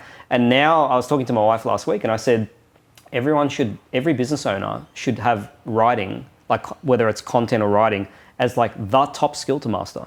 And I write for a living for clients for the work that we do, but that's very different to writing more of a persuasive, influencing way on LinkedIn. And you're thinking about hooks and you're thinking about attention, and it's a very different skill set compared to what I'm used to writing. And I think I'm a pretty good writer for the work that I do. Yeah. But I just think that's a number one skill. Like I think if we talk about like the number one skill, I think is persuasive communication in all forms. Yeah. So like persuasive communication in a conversation, in messaging people, in copywriting. So I think it's like you always want to be reverting back to persuasion. So even really small, like a very common mistake that people make, right?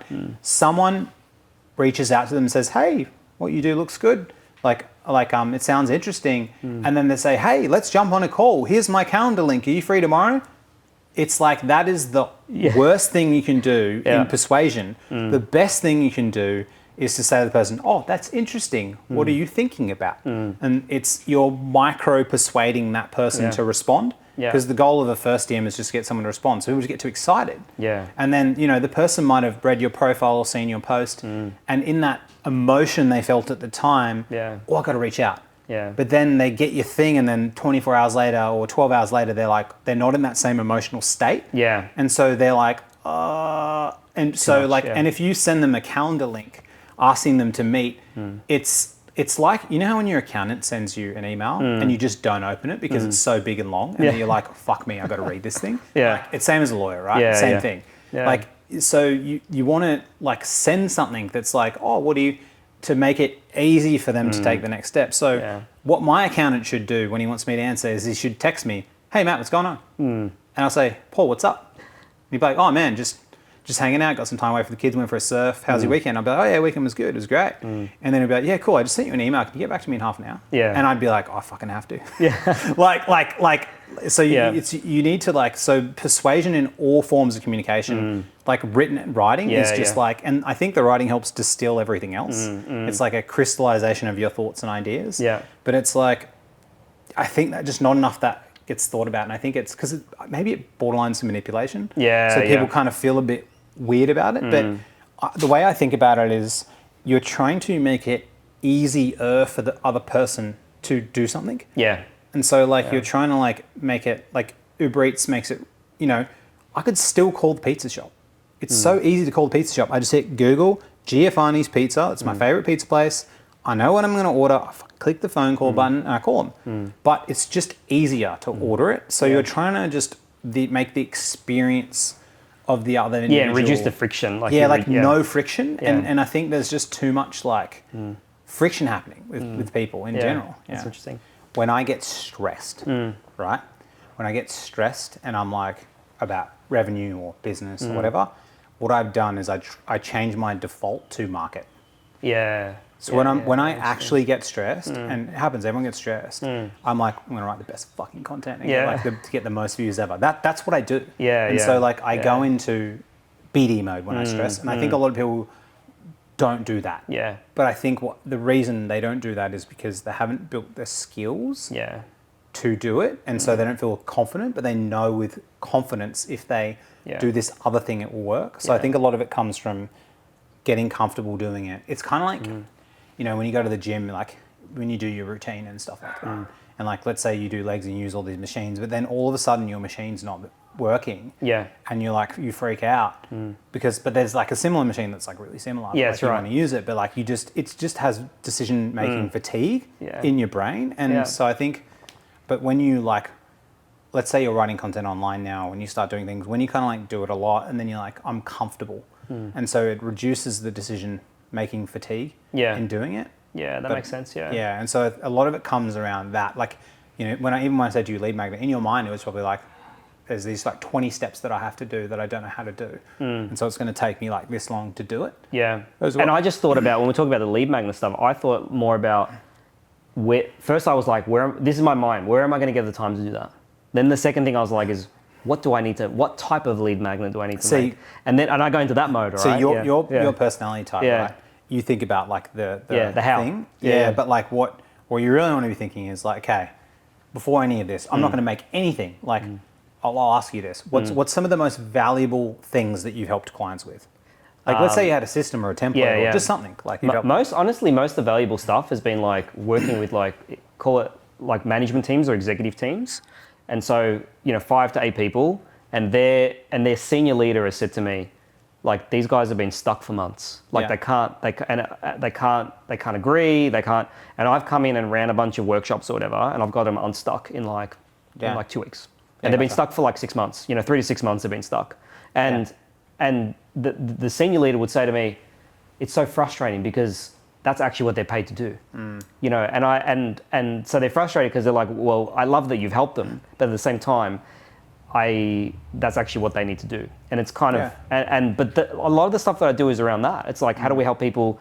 Because I'm in the detail. I'm like mechanically, again, to personality, you can make me realize about my personality. It's like, let's break down like what's going on here with you as a group, and let's get you unstuck. And then the senior leader's like, great, like they can move forward now. We've got a plan. This is what we need to do. And I've got 6 to 8 people that actually are aligned. I talk about alignment, like they're actually agreeing. They're not like coming bitching to me around the corner or complaining with each other. And I've got a knack of doing that, because I've worked with a lot of hard teams in a lot of big businesses. And so I can do that pretty quickly. So something like would a lead magnet that you could give away is like, you first need to position your authority.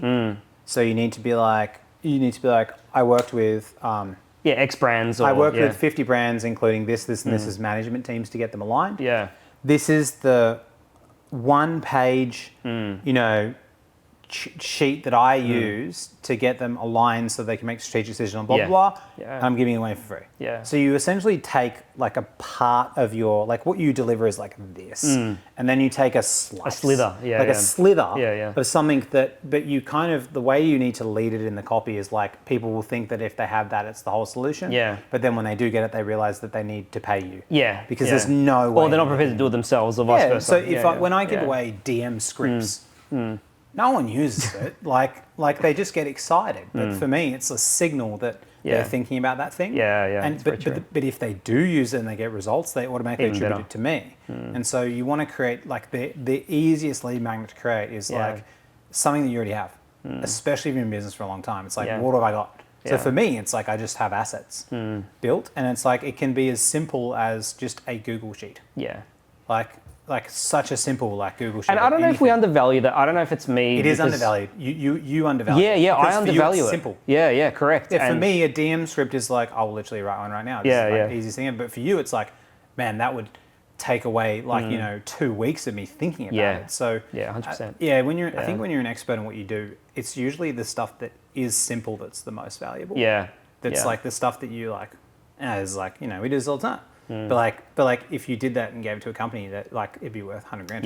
That's right. But there's 2 skills in that. One is like you said, like simplifying, picking something, a slither that's really easy. But the second thing that I'm getting better at now is thinking about the angle for the audience. The position. Like what's the positioning here for the audience or the angle that I think is valuable for them? Not for me, it's valuable for them, and that's taken me a long time. In our lead magnet playbook, I can show you. It just has a GPT that shows you how to do it. So you just so in the angle you need is like you need to like talk about the problem and provide some level of authority. So for me, like a really simple one, I've booked 3,000 calls from LinkedIn organic content. I'm giving away the process how I did it for free. It's just like leading with authority, saying what you're doing. And so it's a lot of the time it's authority backed or stats, or for example, what Loma did is she was like 55 hospital discharge planners. The sheet of Google sheet with all the list of them. But I don't know what that means, but like for her in her industry, it's like really valuable. Interesting. But when it comes to like a lead magnet, it needs to be like, you don't want to think about what to create. You want to think, the only thing you're trying to think about is like how to angle it and how to position it, not create anything. And the thing about a lead magnet is you should put it out before you build it. So it's like you should post whatever it is. I created this because like we had a client, Radu, and he posted a lead magnet 1 week, and I told him, don't create anything. Post it. If it goes viral, create it. Posted 1 week, four comments, nothing. Okay. Next week, 323. Wow. Comments. And then he wrote in the post, it's coming out on Friday. Afterwards, he's like, but people didn't care because when they commented, he sent it to them. He's like, hey, put in your email here. I'll send it to you on Friday. Yeah. And then he created the asset to support it. Because the best thing about social media is like it gives you a feedback loop of what you think is valuable and what's not.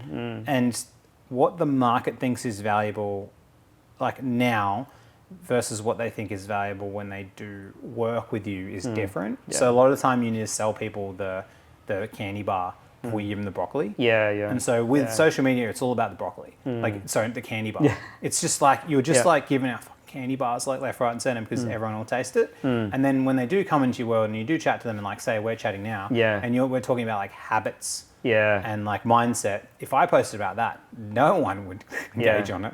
But it's maybe very with the right angle. Yeah, and it's Russell Brunson talks value ladder stuff. I've started to think. I've read a couple of his books, and I'm starting to think about this because even with my business, that we do really large engagements. The first thing that most clients come to us asking for, which like annoys me originally, is they say, "Oh, we need a facilitator." All right, that's in their mind the thing. Yeah. Now, that's not the actual value, the final delivery. That's an entry door starting point, but that's what they refer to it as. And I think, I for years I like pushed back on that. I was like, we're not just facilitators. We do all this other stuff. Now I've started to realize, no, that's actually the entry point.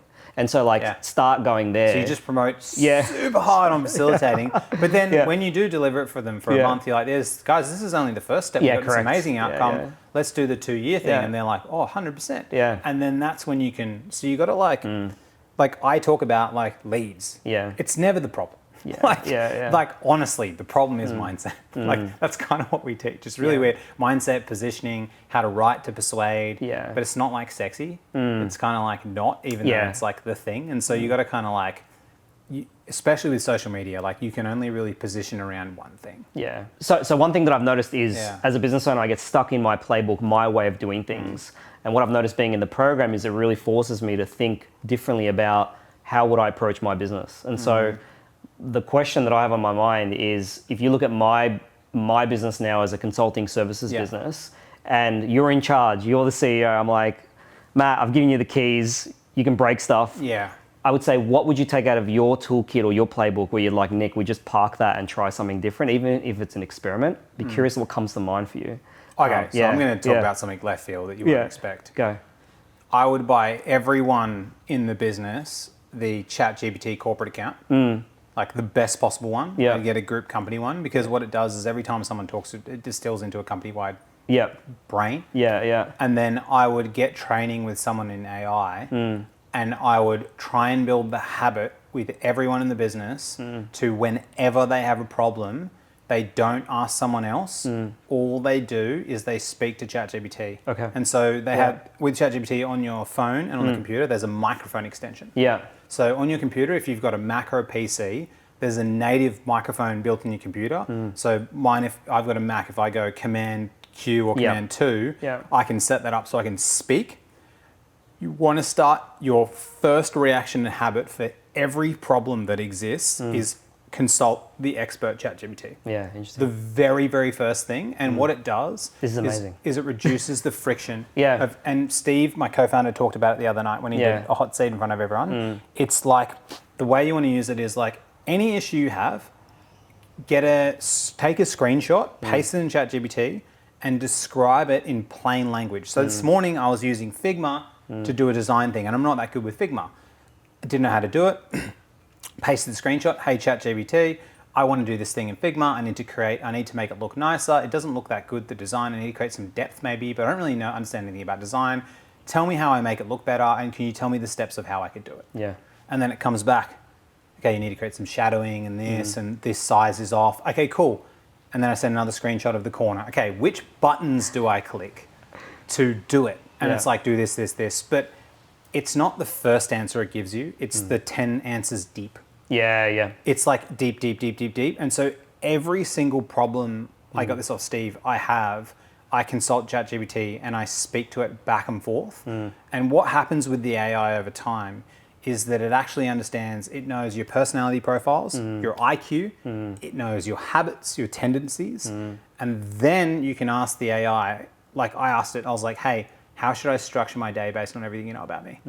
What should I do to be the most productive? And then I also asked it, what's the one thing that I should do of anything to hit my long-term goals? If I'm going to do anything, it's only one thing every day. And it said to me, immediately when you get up, have a coffee and immediately work for 3 hours. Yeah, wow. And have no phone, nothing, because like you can't go for a walk first with your dog because it gets you thinking, you feel like it's procrastination. Your energy level is so high, your best creative stuff gets done with caffeine in the morning. Yeah, interesting. So that's like an example. So like any problem, like that is like the biggest ROI, like for business altogether, because what will happen is, I'll give you an example.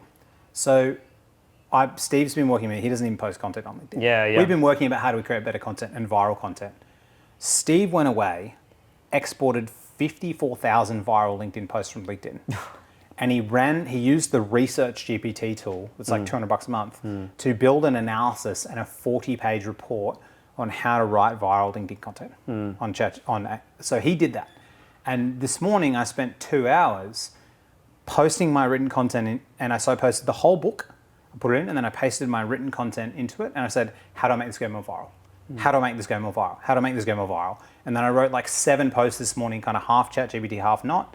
And I did one last night, written 100% by AI, right? It took my story that I wrote and just redid the whole thing. Yeah. It went bananas. It got like 600 likes. It got like 35,000 impressions, like insane. But I wouldn't have been able to do that if it essentially allows you to take whatever you know and your skills and then elevate them to a point where you weren't possible as well. So I'd say that that's the biggest ROI, like anything you do. The second thing would be, if it was say for yourself, it would just be to just build the habit of like writing online and marketing. It's just so you can only productize your service is if you have enough demand from the specific client.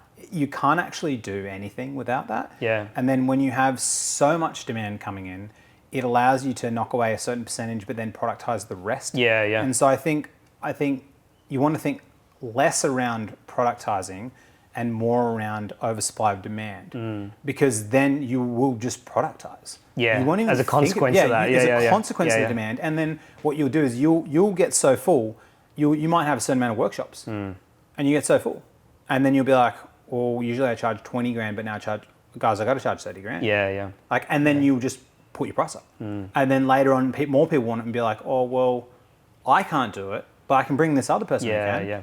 And so I think productizing is a consequence of oversupply demand. Yeah, it's a good point, because I've got a friend of mine and he's classic CEO, runs a big company, not big enough, like 100 people company.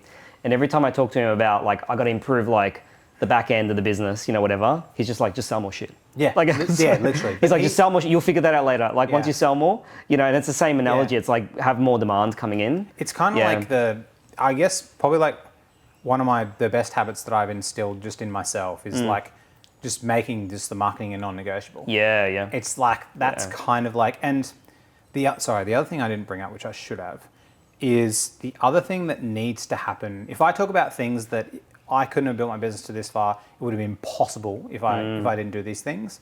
You have to fall in love with the process of marketing. If you hate it, you can't. Yeah. And so maybe posting content on LinkedIn for you makes you want to throw up, and you just will never be able to do it. That's fine. Don't do that. I'm not that far off. But it's like, that's fine. Don't do that. But you need to be like, you need to get somewhat like really enjoy the process of doing it. And so because what happens, like for me, it's like if my best day is like, I recently went to Bali, I had like a suite to myself, and then I went down to the restaurant and I just fucking wrote for 5 hours. I just wrote heaps of content, and I was like in my happy place. And so and the same with sales for me, like if I want a fun day, I DM. It's so fun. I love it. It's so fun. And so I think reframing it around like it being enjoying, but the only time it becomes enjoying is when you do it so much that you actually like, oh, I'm getting pretty good at this. And then you're like, oh. And so I would say like kind of obsessing around it, but then doing stuff at the same time, and then starting to really enjoy it, whatever form of marketing that you do. But and I'm glad I'm on the right path, I think, because even like treating it as prioritizing it, because I've got a small team, so I'm having conversations with my team and saying, hey, my attention and my priorities need to go here. And one thing that I wrote this year when I sat down was I want to go back to learning something that I'm not that good at. Yeah. You know, and actually I want to build my craft in that thing. And I put up there, like, how do I get better as a writer? How do I get better as a marketer? And because, I think for yourself, like what I would do if I was you, you mentioned that you love writing. Just do writing. Like just don't take something that, like, if someone hates video or they hate writing or they hate certain things, just don't do it. Fuck it. Like it doesn't matter. It's just like if, like, Steve, my business partner, hates video. He will never do a video, but he wrote 3 books on LinkedIn, 3 mini books, 10,000 words each. But because he just loves writing, it's like he's like, man, I mean, so I would just, whatever is the thing. And some people may love video. They may love going to see people, doing Zooms or doing webinars. Like you kind of just want to pick, like, what's the something that, like, you know, if I, like, started doing that in my day and, like, I enjoyed it, like, you kind of pick that. Instead of, like, because if you try, it's what you get a flow of energy with versus, like, stuff that you got to really push against. And just because like it's not a requirement to do video, or it's not even a requirement to really write. Like you could just do, like, but you just want to pick the thing that like you like and that you'll kind of, like, go down to. But then the key is, like, putting it into the universe. Getting it out there and not just because I think why social media is so good is you get, like, kind of an immediate feedback loop. So because, like, if you write a post, right, and it doesn't get that many views or likes, but one ideal client reaches out to you, you're like, man, it's worth it. And so what I think is nice over time with social media is, like, you kind of get addicted to the dopamine. So, like, you get addicted to, especially if you're posting stuff that's bringing business, people just get addicted to it because they make funny videos and don't do anything. But, like, if you create this content that's, like, driving business and building awareness, then you get addicted to it. Obviously, the cost that you have to you is time. And then the other cost you have is also mental health, because people talk about creators burning out. It actually is really difficult to create content consistently. And so you should take breaks and stuff. But, like, you've got to, like, put it out there in the universe. Like, if it's not out there in the universe, you don't get the feedback loop. But that's why so many people get, like, if I look at my own content from, like, 6 months ago, I think it's garbage. But a lot of people still think it's great. But, like, when you get feedback loops, you improve quicker. At the same time, and then even, like, putting the content in ChatGPT and be like, this one didn't resonate, this one did. Why do you think it did? What could have been different? And then I'd say AI or just putting stuff out in the universe, it allows you to just level up quicker. It's, like, really fast. Because you're increasing the iterations, right? Like you're just skyrocketing them, you know. So the best thing about LinkedIn is, like, I can post, like, I had a post go out at 4 o'clock. We'll look at it after we film this, right? I can immediately see like what the result was from that post. And so, like, the feedback loop is so fast. And that's, like, what I like about it so much, about messaging and that type of feedback loop. It's different to SEO, although I have no idea about anything SEO, right? So I've heard that it's a slow feedback loop. That's why it's quite difficult. But it's an immediate feedback loop. And so 3 things you said. Pretty much fire myself to a degree, ChatGPT, get the team to engage with ChatGPT company-wide, because you're building that kind of, like, so buy the overall company base. You can buy the company ChatGPT account. It's GPT-4. Buy the company account and then assign licenses to everyone. They're like all my whole team. They're like $25 each or something. Nothing. It's and literally even an AI trainer, or I'll give you a video trainer to do it. Like, make to teach the team. Is that what you mean? Or teach them, but make it a habit. How to use GPT. Because like, it's kind of like, I think about AI as, like, let's say when people first got their smartphone, or when the internet first came out, right? People didn't automatically start Googling things. They, like, went to I remember I had Encyclopedia Britannica. I had it at home. And I remember Google came out and I still went in the encyclopedia. So it's just a habit change. So it's the same as, like, Googling something. It's like the first point of call for any problem that needs to be solved is that. And then people will solve problems that they didn't even think they could solve. And then they don't need to consult the other people in the business. And then you can just move faster. But even better than that, a lot of people are thinking, like, oh, AI is going to replace our business and our jobs and kind of stuff like that, right? In some degrees it will for a lot of people, but for a lot of people that want to push ahead and become experts, it's actually going to just make them way better at what they do. Because like, imagine going to business now and someone was like, you can't use the internet. Yeah, that's right. You'd be like, what? Can't I use the internet? Like, what do you mean? Like it's kind of like that, or I can't use a computer. This is amazing. It's giving me some wacky ideas because I'm going to go to my team. Alex and the team are going to look at me, and I'm going to just send a memo. I'm going to be like, GPT's in charge now. Like it's just like it's just. But the biggest thing with GPT is using the speech to text. Yeah. So and GPT has a thing where like you can click a little button and it's like, hello, what would you like to say? And then you speak and then it responds to you. Yeah. You don't want that. It's too slow. Too slow. Yeah. You want to be like, hey, I pasted this thing, I added this PDF, here's this website, what do you think? Yeah. And then come back to you, what else do you think? What else do you think? So it's because a lot of people, what they do is they just put in one piece of information and it gives them a semi-shit result. Yeah. And they're like, this fucking thing sucks. That's right. It's actually when you're like 20 layers deep. Yeah. And you're like, oh damn. Like I didn't even for example, I was having a conversation with it the other day. And then I was like, okay, like what are some other ways that I can persuade people and build trust with them in DMs? And then it brought up the Benjamin Franklin effect, which is, Benjamin Franklin talked about, if I said, oh, hey, Nick, do you mind like looking at my post that I just put out and just giving me your thoughts on it? Just because like you're actually my target market, but like I'm kind of self-conscious about the post and I'd just like to know where I made a mistake. And then you'd be like, oh, okay, you'd do it. But when you do a favor for someone, you automatically trust them. Because why would you do a favor for someone if you didn't trust them? Yeah. So I've never heard of that. That's interesting. So I was so deep in it, and I was like, "Oh fuck!" Like I came up with this, and I was like to the team, I was like, "I'm gonna try this, and it's working really well." Or it's like another one is like in the DMs. If I'm talking to a potential client, if I say this to them, "Hey, I've got this thing that I'm bringing out of my paid program tomorrow, but like I don't actually know if it's that good. Can you just have a look at this bit here and tell me your opinion on it?" Like, obviously, I don't share anyone else this because like. I want to make sure it doesn't get out there, but it's usually for our paid people. I just want to know your opinion. Yeah. So that does two things. One, Benjamin Franklin effect.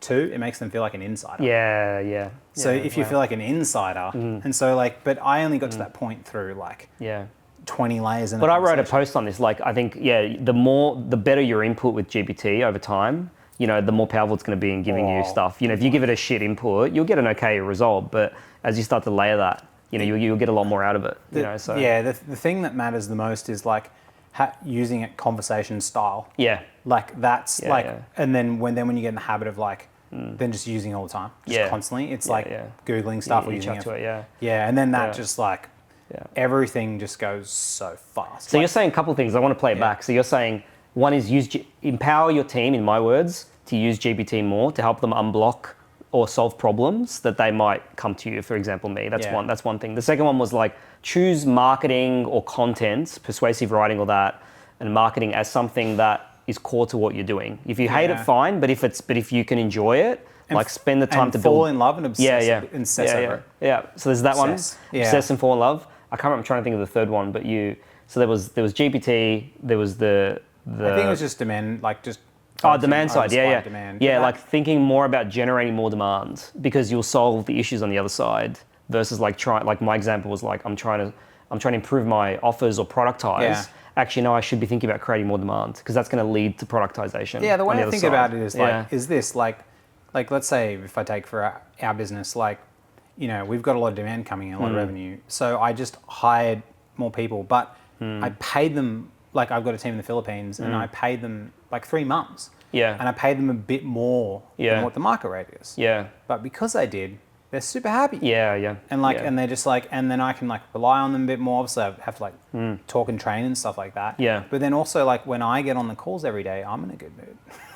And so like, I'm like, what up guys? And they're like sick. And so like, it kind of like, I think with the excess demand, it creates like, the founder has like less pressure on them, and so like it becomes easier to like create like a workspace like without trying to think about trying to create a good culture. You just do it like as well at the same time. That's interesting. And so you kind of like you create so much demand as well. And then because as I know what it's like being a founder, like at our last business, like I had it with another co-founder, Michael, like we didn't make money for like ages and I just had to cold call for 5 months. And it took a long time to close deals. The average deal close was like 3 to 6, sometimes 9 months. And so like I remember the financial stress and I remember when you're in the state of financial stress, like your brain doesn't function as well. Like you can't think as creatively. You can't get Well, into you're in that. fight or flight mode, all right? So, Yeah. And Daniel Priestley Yeah. calls it, he says you got 3 kind of modes. You got like reptile, kind of regular mode, and then whatever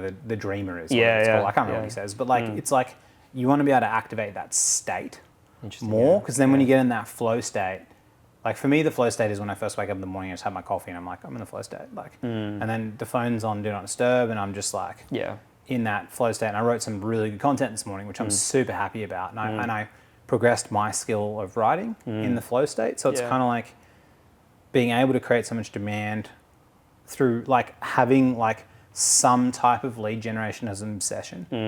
And it could be like calling or webinars or events or writing or it doesn't matter what it is. It's just creating some level of massive excess demand. Yeah. And so when that exists, like then a lot of the other problems just fade away into nothingness. Yeah, yeah. And then the problems are like, how do we cope with the capacity, or how do we put prices up?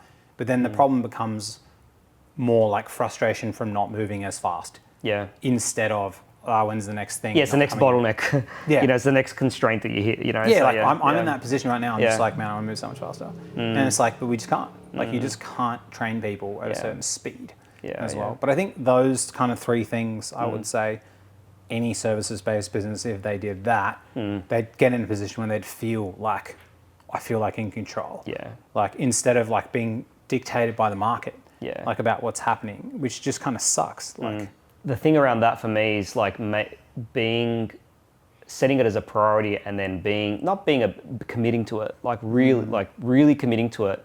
Like my colleagues that said to me, is it working? And it's like, well, you're not, no, you need to commit to it over a period. I remember saying to myself, I'm going to have my ups and downs, but I'm committing to this for a year. It's that mentality of saying, no, I'm believing in this now and I'm going to commit to it, versus waiting for hoping that you're going to get the quick hit. You know, it's kind of like having a long-term lens to it. And I find for me, like that's been the big shift for me this year, like trying to have a lot more of a long-term lens on how do I start thinking about content? How do I start thinking about that lead gen aspect? Because before it was like, I'm too busy doing everything else. Yeah. Like I'm too busy. And I don't know, that takes a bit of courage to do, but also takes 100%. A bit of a commitment to be like, no, I have to do this. Yeah. You know, and I don't know what's clicked for me, but something, for so many years, something's clicked for me now. Yeah. And it's kind of like I intellectually knew it, but I wasn't doing it. Yeah, but it doesn't matter. Like everyone knows you got to eat well and go to the gym and fucking like. It's like I think one other thing that comes into play that I think most services-based businesses experience is they also just underestimate the sheer volume they need to do. Yeah. So so when I worked at Zoom, the company, like this was, so after COVID-19 happened, Zoom video was like, it was harder to sell because everyone kind of had bought it. They were using Teams, a bit more difficult. And so I got in my first kind of like sales role where I had like a patch and I had to sell things. Yeah. And I remember like I reached out to a few people, had some good meetings, had some good opportunities in the pipeline, and we did quarters. And so you get paid commission on quarter. And I missed. I hit 65% of my quota. Yeah. But previously in my other role, which I did, which was more kind of like chatting and BDing, I was number 1 in the world. Like fucking crushed. Yeah. Like, but then when I went in this, I was like, oh fuck, like, why don't I do it? Like I had like 5 opportunities in the pipeline. And I remember my friend Jordan at the time saying, he's like, dude, you gotta have like 30.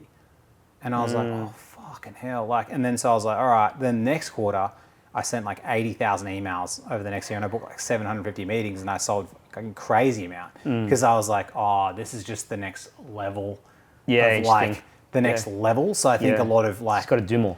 Yeah, it's like, and then because the thing happens where like, if you just don't do enough, like if you don't do enough of the thing, what you think is volatility, it's not actually that. It's just not enough is happening, so you're just getting a smaller amount. Yeah. So you think it's volatility, but it's not actually. It's just not enough is occurring. Yeah. And so there's a massive amount happen. But the thing with content and DMs and online is it's kind of like this, I guess, J curve, which like as you do more, your skill gets better and it extrapolates. So for me now, I post say 3 times a day, and I get on average 20,000 impressions on each post. Wow. And so but I've been doing this for say 2 years, right? Yeah. But like it's because I've been doing it for so long, and so that's like 60,000 impressions a day.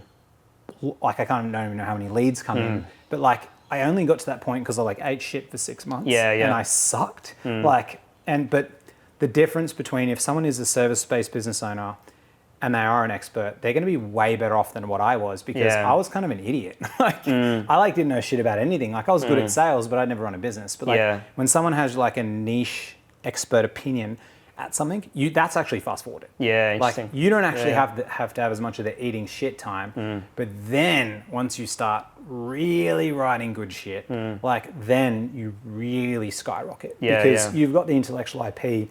And for you, if I was going to talk about facilitating whatever, you could be like, oh, this like, for you, it's like, it's a piece of piss. But the value to that to somebody is so high. It's funny, you say, the lead-up question is that, and I don't think there's a right answer to this, I'd be curious, but I can see people go, oh, well, how much is enough that I need to do? You know, like how much, like I'm thinking, as you're saying this, I'm thinking, what's the bar for me for the volume that I need to be doing? And my natural thing is just do as much as I possibly can. But like I think about making sure that you don't, you're not saying, oh, you know, it's not working, because you should be asking yourself, am I doing enough? Like, am I doing enough volume? You know, I think when you fall in love with something and you become obsessed with it, then volume doesn't become a problem, because like all you want to do is do that. Because all you want to do is do that. Yeah. So like it doesn't like, so for me, it's like producing content has never been a problem. It's like I need a post book. Like I'm like, nobody else posts 3 times a day. I'm doing 3 times a day now. No one does that. But like then it becomes like, so you want to kind of get in the position where you're like, man, I love doing this BD thing. Like I'd love this. Like, and then it becomes like you start producing more and more and more. And then, because the other thing that happens is like, you know how when you got like a project on, and so let's say your project is writing content, every single thing you consume from YouTube and everywhere, you're always slightly thinking about the project. Yeah. And so you're always slightly thinking about, so I'll watch a video, oh fuck, it's a content idea. And so then I'll write it down in my notes. And I just that's the angle, the obsession, like I get it, because I've come from projects. So and so you just think about how are we going to creatively solve this project. So when you have that for lead generation and writing content, then like I have like on my notes on my phone, there's like, you scroll down, there's like 300 hooks. Like, so I have an interesting question, because maybe you solved this for yourself, or maybe you didn't hit the problem. But for a business owner like me who has a team, I'm trying, and ChatGPT is part of the solution for that, all right? But a lot of the conversations that I'm having openly with my team is like, how do I remove myself from that day to day so that I can focus on those priorities, you know, on those things? And I don't know if you've gone through this issue or you've got any like thoughts about it, but I think one of it's ChatGPT genuinely. It's like, how do I empower you guys as a team to do your thing? But I would probably ask you a question of, now that you're building a team now within your business, maybe how have you thought differently about it this time around? Or maybe how you've done it in the past so that you can be in your sweet spot? Because I think the way that I've done this is I've put myself in a sweet spot that I actually don't want to be in anymore. I actually don't want to be in the delivery every day. I want to start moving, and that's actually a painful thing for me. I'm learning something new, but it's also painful for my team, where they're like, hey, we need you here. And so I'm trying to slowly move. And I'm just curious, like, you're building a distributed team, you've got like anything you've learned, or you're like, if a business owner's trying to transition, I'm just curious, you got any thoughts on it? Like, so I would say, like, this is not my wheelhouse. So no, I'm just curious. I'm not that like Steve, my co-founder. I would say probably the biggest unlock for me was finding Steve. And then finding someone else who was equally obsessed about. Because I'm a single founder. Right? Steve is. We are equally obsessed. And so in your domain. But we're both obsessed about solving like the problem. And so I think finding him helped like a lot, because like for what he covers, I don't need to cover. But I guess from a team's perspective, I've been able to do away with a lot of the issues because of the excess demand and cash that it creates. So I can kind of like have a cushion of inefficiency. So it's like, it makes sense. Like my team isn't performing as well as they should be. Like they don't hit the KPIs and it's not as stringent, but I kind of don't care as much. Like even though I should, but that's not my wheelhouse. That makes sense. We're at a stage where we probably soon will need an operator. And so like, because you'll get to a different level. You'll hit that next level. Because like our goal for this year, like we probably want to triple the business size, and that's going to take it like pretty decent. I think at that point, like it's going to have to be like some type of an operator now. But now I would say like just giving people just like very simple tasks. Like it's just like, you know, just really simple things to do. The other thing that's helped me a lot is having an executive assistant. I don't even have a to-do list. Like I actually have nothing. Like I just meet with her and I'm just like, she's trained by like an executive assistant company, and I just like throw every piece of shit at her. Yeah, well. Because like, for example, like I want to get t-shirts for the team. I'm not fucking thinking about that. Yeah, yeah. I want to get my dog cut. I'm not thinking about that. Like just anything that's like, I think about it, I just kind of like shove to her, and then anything that's in my wheelhouse, like I'm really bad at design, like, and I could get good at it, but Steve, my business partner, is an amazing designer. So I just kind of like try to sit in the wheelhouse. Yeah, rather than try and like get good at things, you go, well, there's someone else. Like the cost of me getting good at that is like, actually not worth it. You know, it's kind of the investment that I can make here. I think that's. I think that also comes back to personality types. Like it's different for different people. So for me, it's very easy to just say, I'm going to pay an EA $4,000 a month and just go and do the shit. But for other people, they might weigh up the costs and this. And so like, you know, like I remember chatting to my brother-in-law about that, you know, about him getting an EA and stuff like that. And he was thinking about costs and this. And I was like, in my mind, like the way I function, I'm like, just do it for 3 months, see how it goes. But he's like, no, I want to see if the returns. I'm like, just do it. So it depends on who the person is. But for myself, it's just like, okay, how do I free up every single little bit of time that I possibly can have to work on my wheelhouse? So for my wheelhouse, I consider myself the key person of influence for the business. So I want to be empowering the team through meetings, pumping them up, making them feel good. I want to be creating content to communicate, filming stuff like this. I want to also be like, you know, creating videos and stuff like that. And then, you know, working in our program and like coaching people, helping them get better results. And like the stuff, you know, tomorrow I'm doing onboarding calls and calls. So I'm taking about 6 hours of calls tomorrow. But like, I like it. It's like, you know, I get drained at the end, but like I overall, you get your energy from it. It's kind of my wheelhouse. So I think just trying to be able to stick, like this morning, like I created like 7 pieces of content. Then I got to the 8th one, and I was like, I'm going to try to design this. It took me like the same period of time. To do it. And then I posted it and didn't even go, well, I even deleted it. Because I was like, wasn't even that good. And so like, and Steve said to me, don't design anything. And I just, you just keep making the same. That's funny. But like the wheelhouse stuff where it's like, like I'm pretty bad with tools and shit. So like if I get something delivered or Tanisha was like put up these paintings, like no way, bro. Like that's like a one day thing for me. like I'll just pay someone to do it. So I kind of like buying back your time. Like how can you buy back your time to just sit into the wheelhouse stuff? And then every time I get stressed, it's like I'm a market. Like I'll just like, I was trying to produce more demand. And maybe that's like a bad thing for a certain point as well. It's just something that I've always like reverted back to. Because I know that if I just create so much demand, like I know that we won't have problems. So like, let's say I'm working my sales team and stuff like that. I don't have as many meetings. I'm like, right, I'm fucking create the best post ever. And then I'll just like try and like create a really good post or put out a lead magnet or something like that to try and create more demand. Yeah, it's very true. I think it resonates a lot with me because I think one of the things that I do a lot with clients and teams is like we help people talk to customers, all right? Which is quite funny. And I've learned like most people don't like talking to people. Like that's not their, it's not their. And they probably hate it. Yeah. Whereas I'm not, maybe not natural, but I've done it for a long time, so I'm very comfortable with it. And so what you said about try and find your thing. Like if it's around marketing, try and find the medium that works best for you and build that. You know. And I think we even do that when we do our programs and things like that. It's like find the mechanism that works for you. But saying like it's not for me is a really hard thing. It's like I think like as well. It's like. You just want to take like this stuff, like the easiest thing anyone can do. If they didn't want to think about anything, just take whatever you've done and just triple it. Yeah. So just like if you do quarterly dinners, monthly dinners, monthly dinners, that's it. Or just take whatever you do and just like, most of the time, the perception of volatility, a lot of the time is created from just not enough volatility. Like it's just not volatile. It's like, it's not volatile because if you average out the leads and you average out the year, it's actually not volatile. It's just that not enough things happened to realize that it's not volatility. It's just not enough happened. And so I think that's kind of like usually you just revert back to everything that worked before. How do we just do that? And then how do I like do this new thing that I know will give me leverage and just something that I'm going to like doing. Yeah, no, that's awesome. I just want to say thanks for making the time, catching up. I love your program. I love the work that you're doing. Fun. There's so much content and value in it. But just want to say thanks for sharing and giving the lens on the services-based businesses. Because I think with so much stuff out there with product, I always go, oh, what about me? I'm different, you know, like the services stuff. And I think I've got a lot. I got a lot from the program, but even today, like just little tactics, little ideas around how do I think about that differently as a service-based business. So happy. Thanks for coming over. It was fun. Thanks a lot. Sick. Awesome.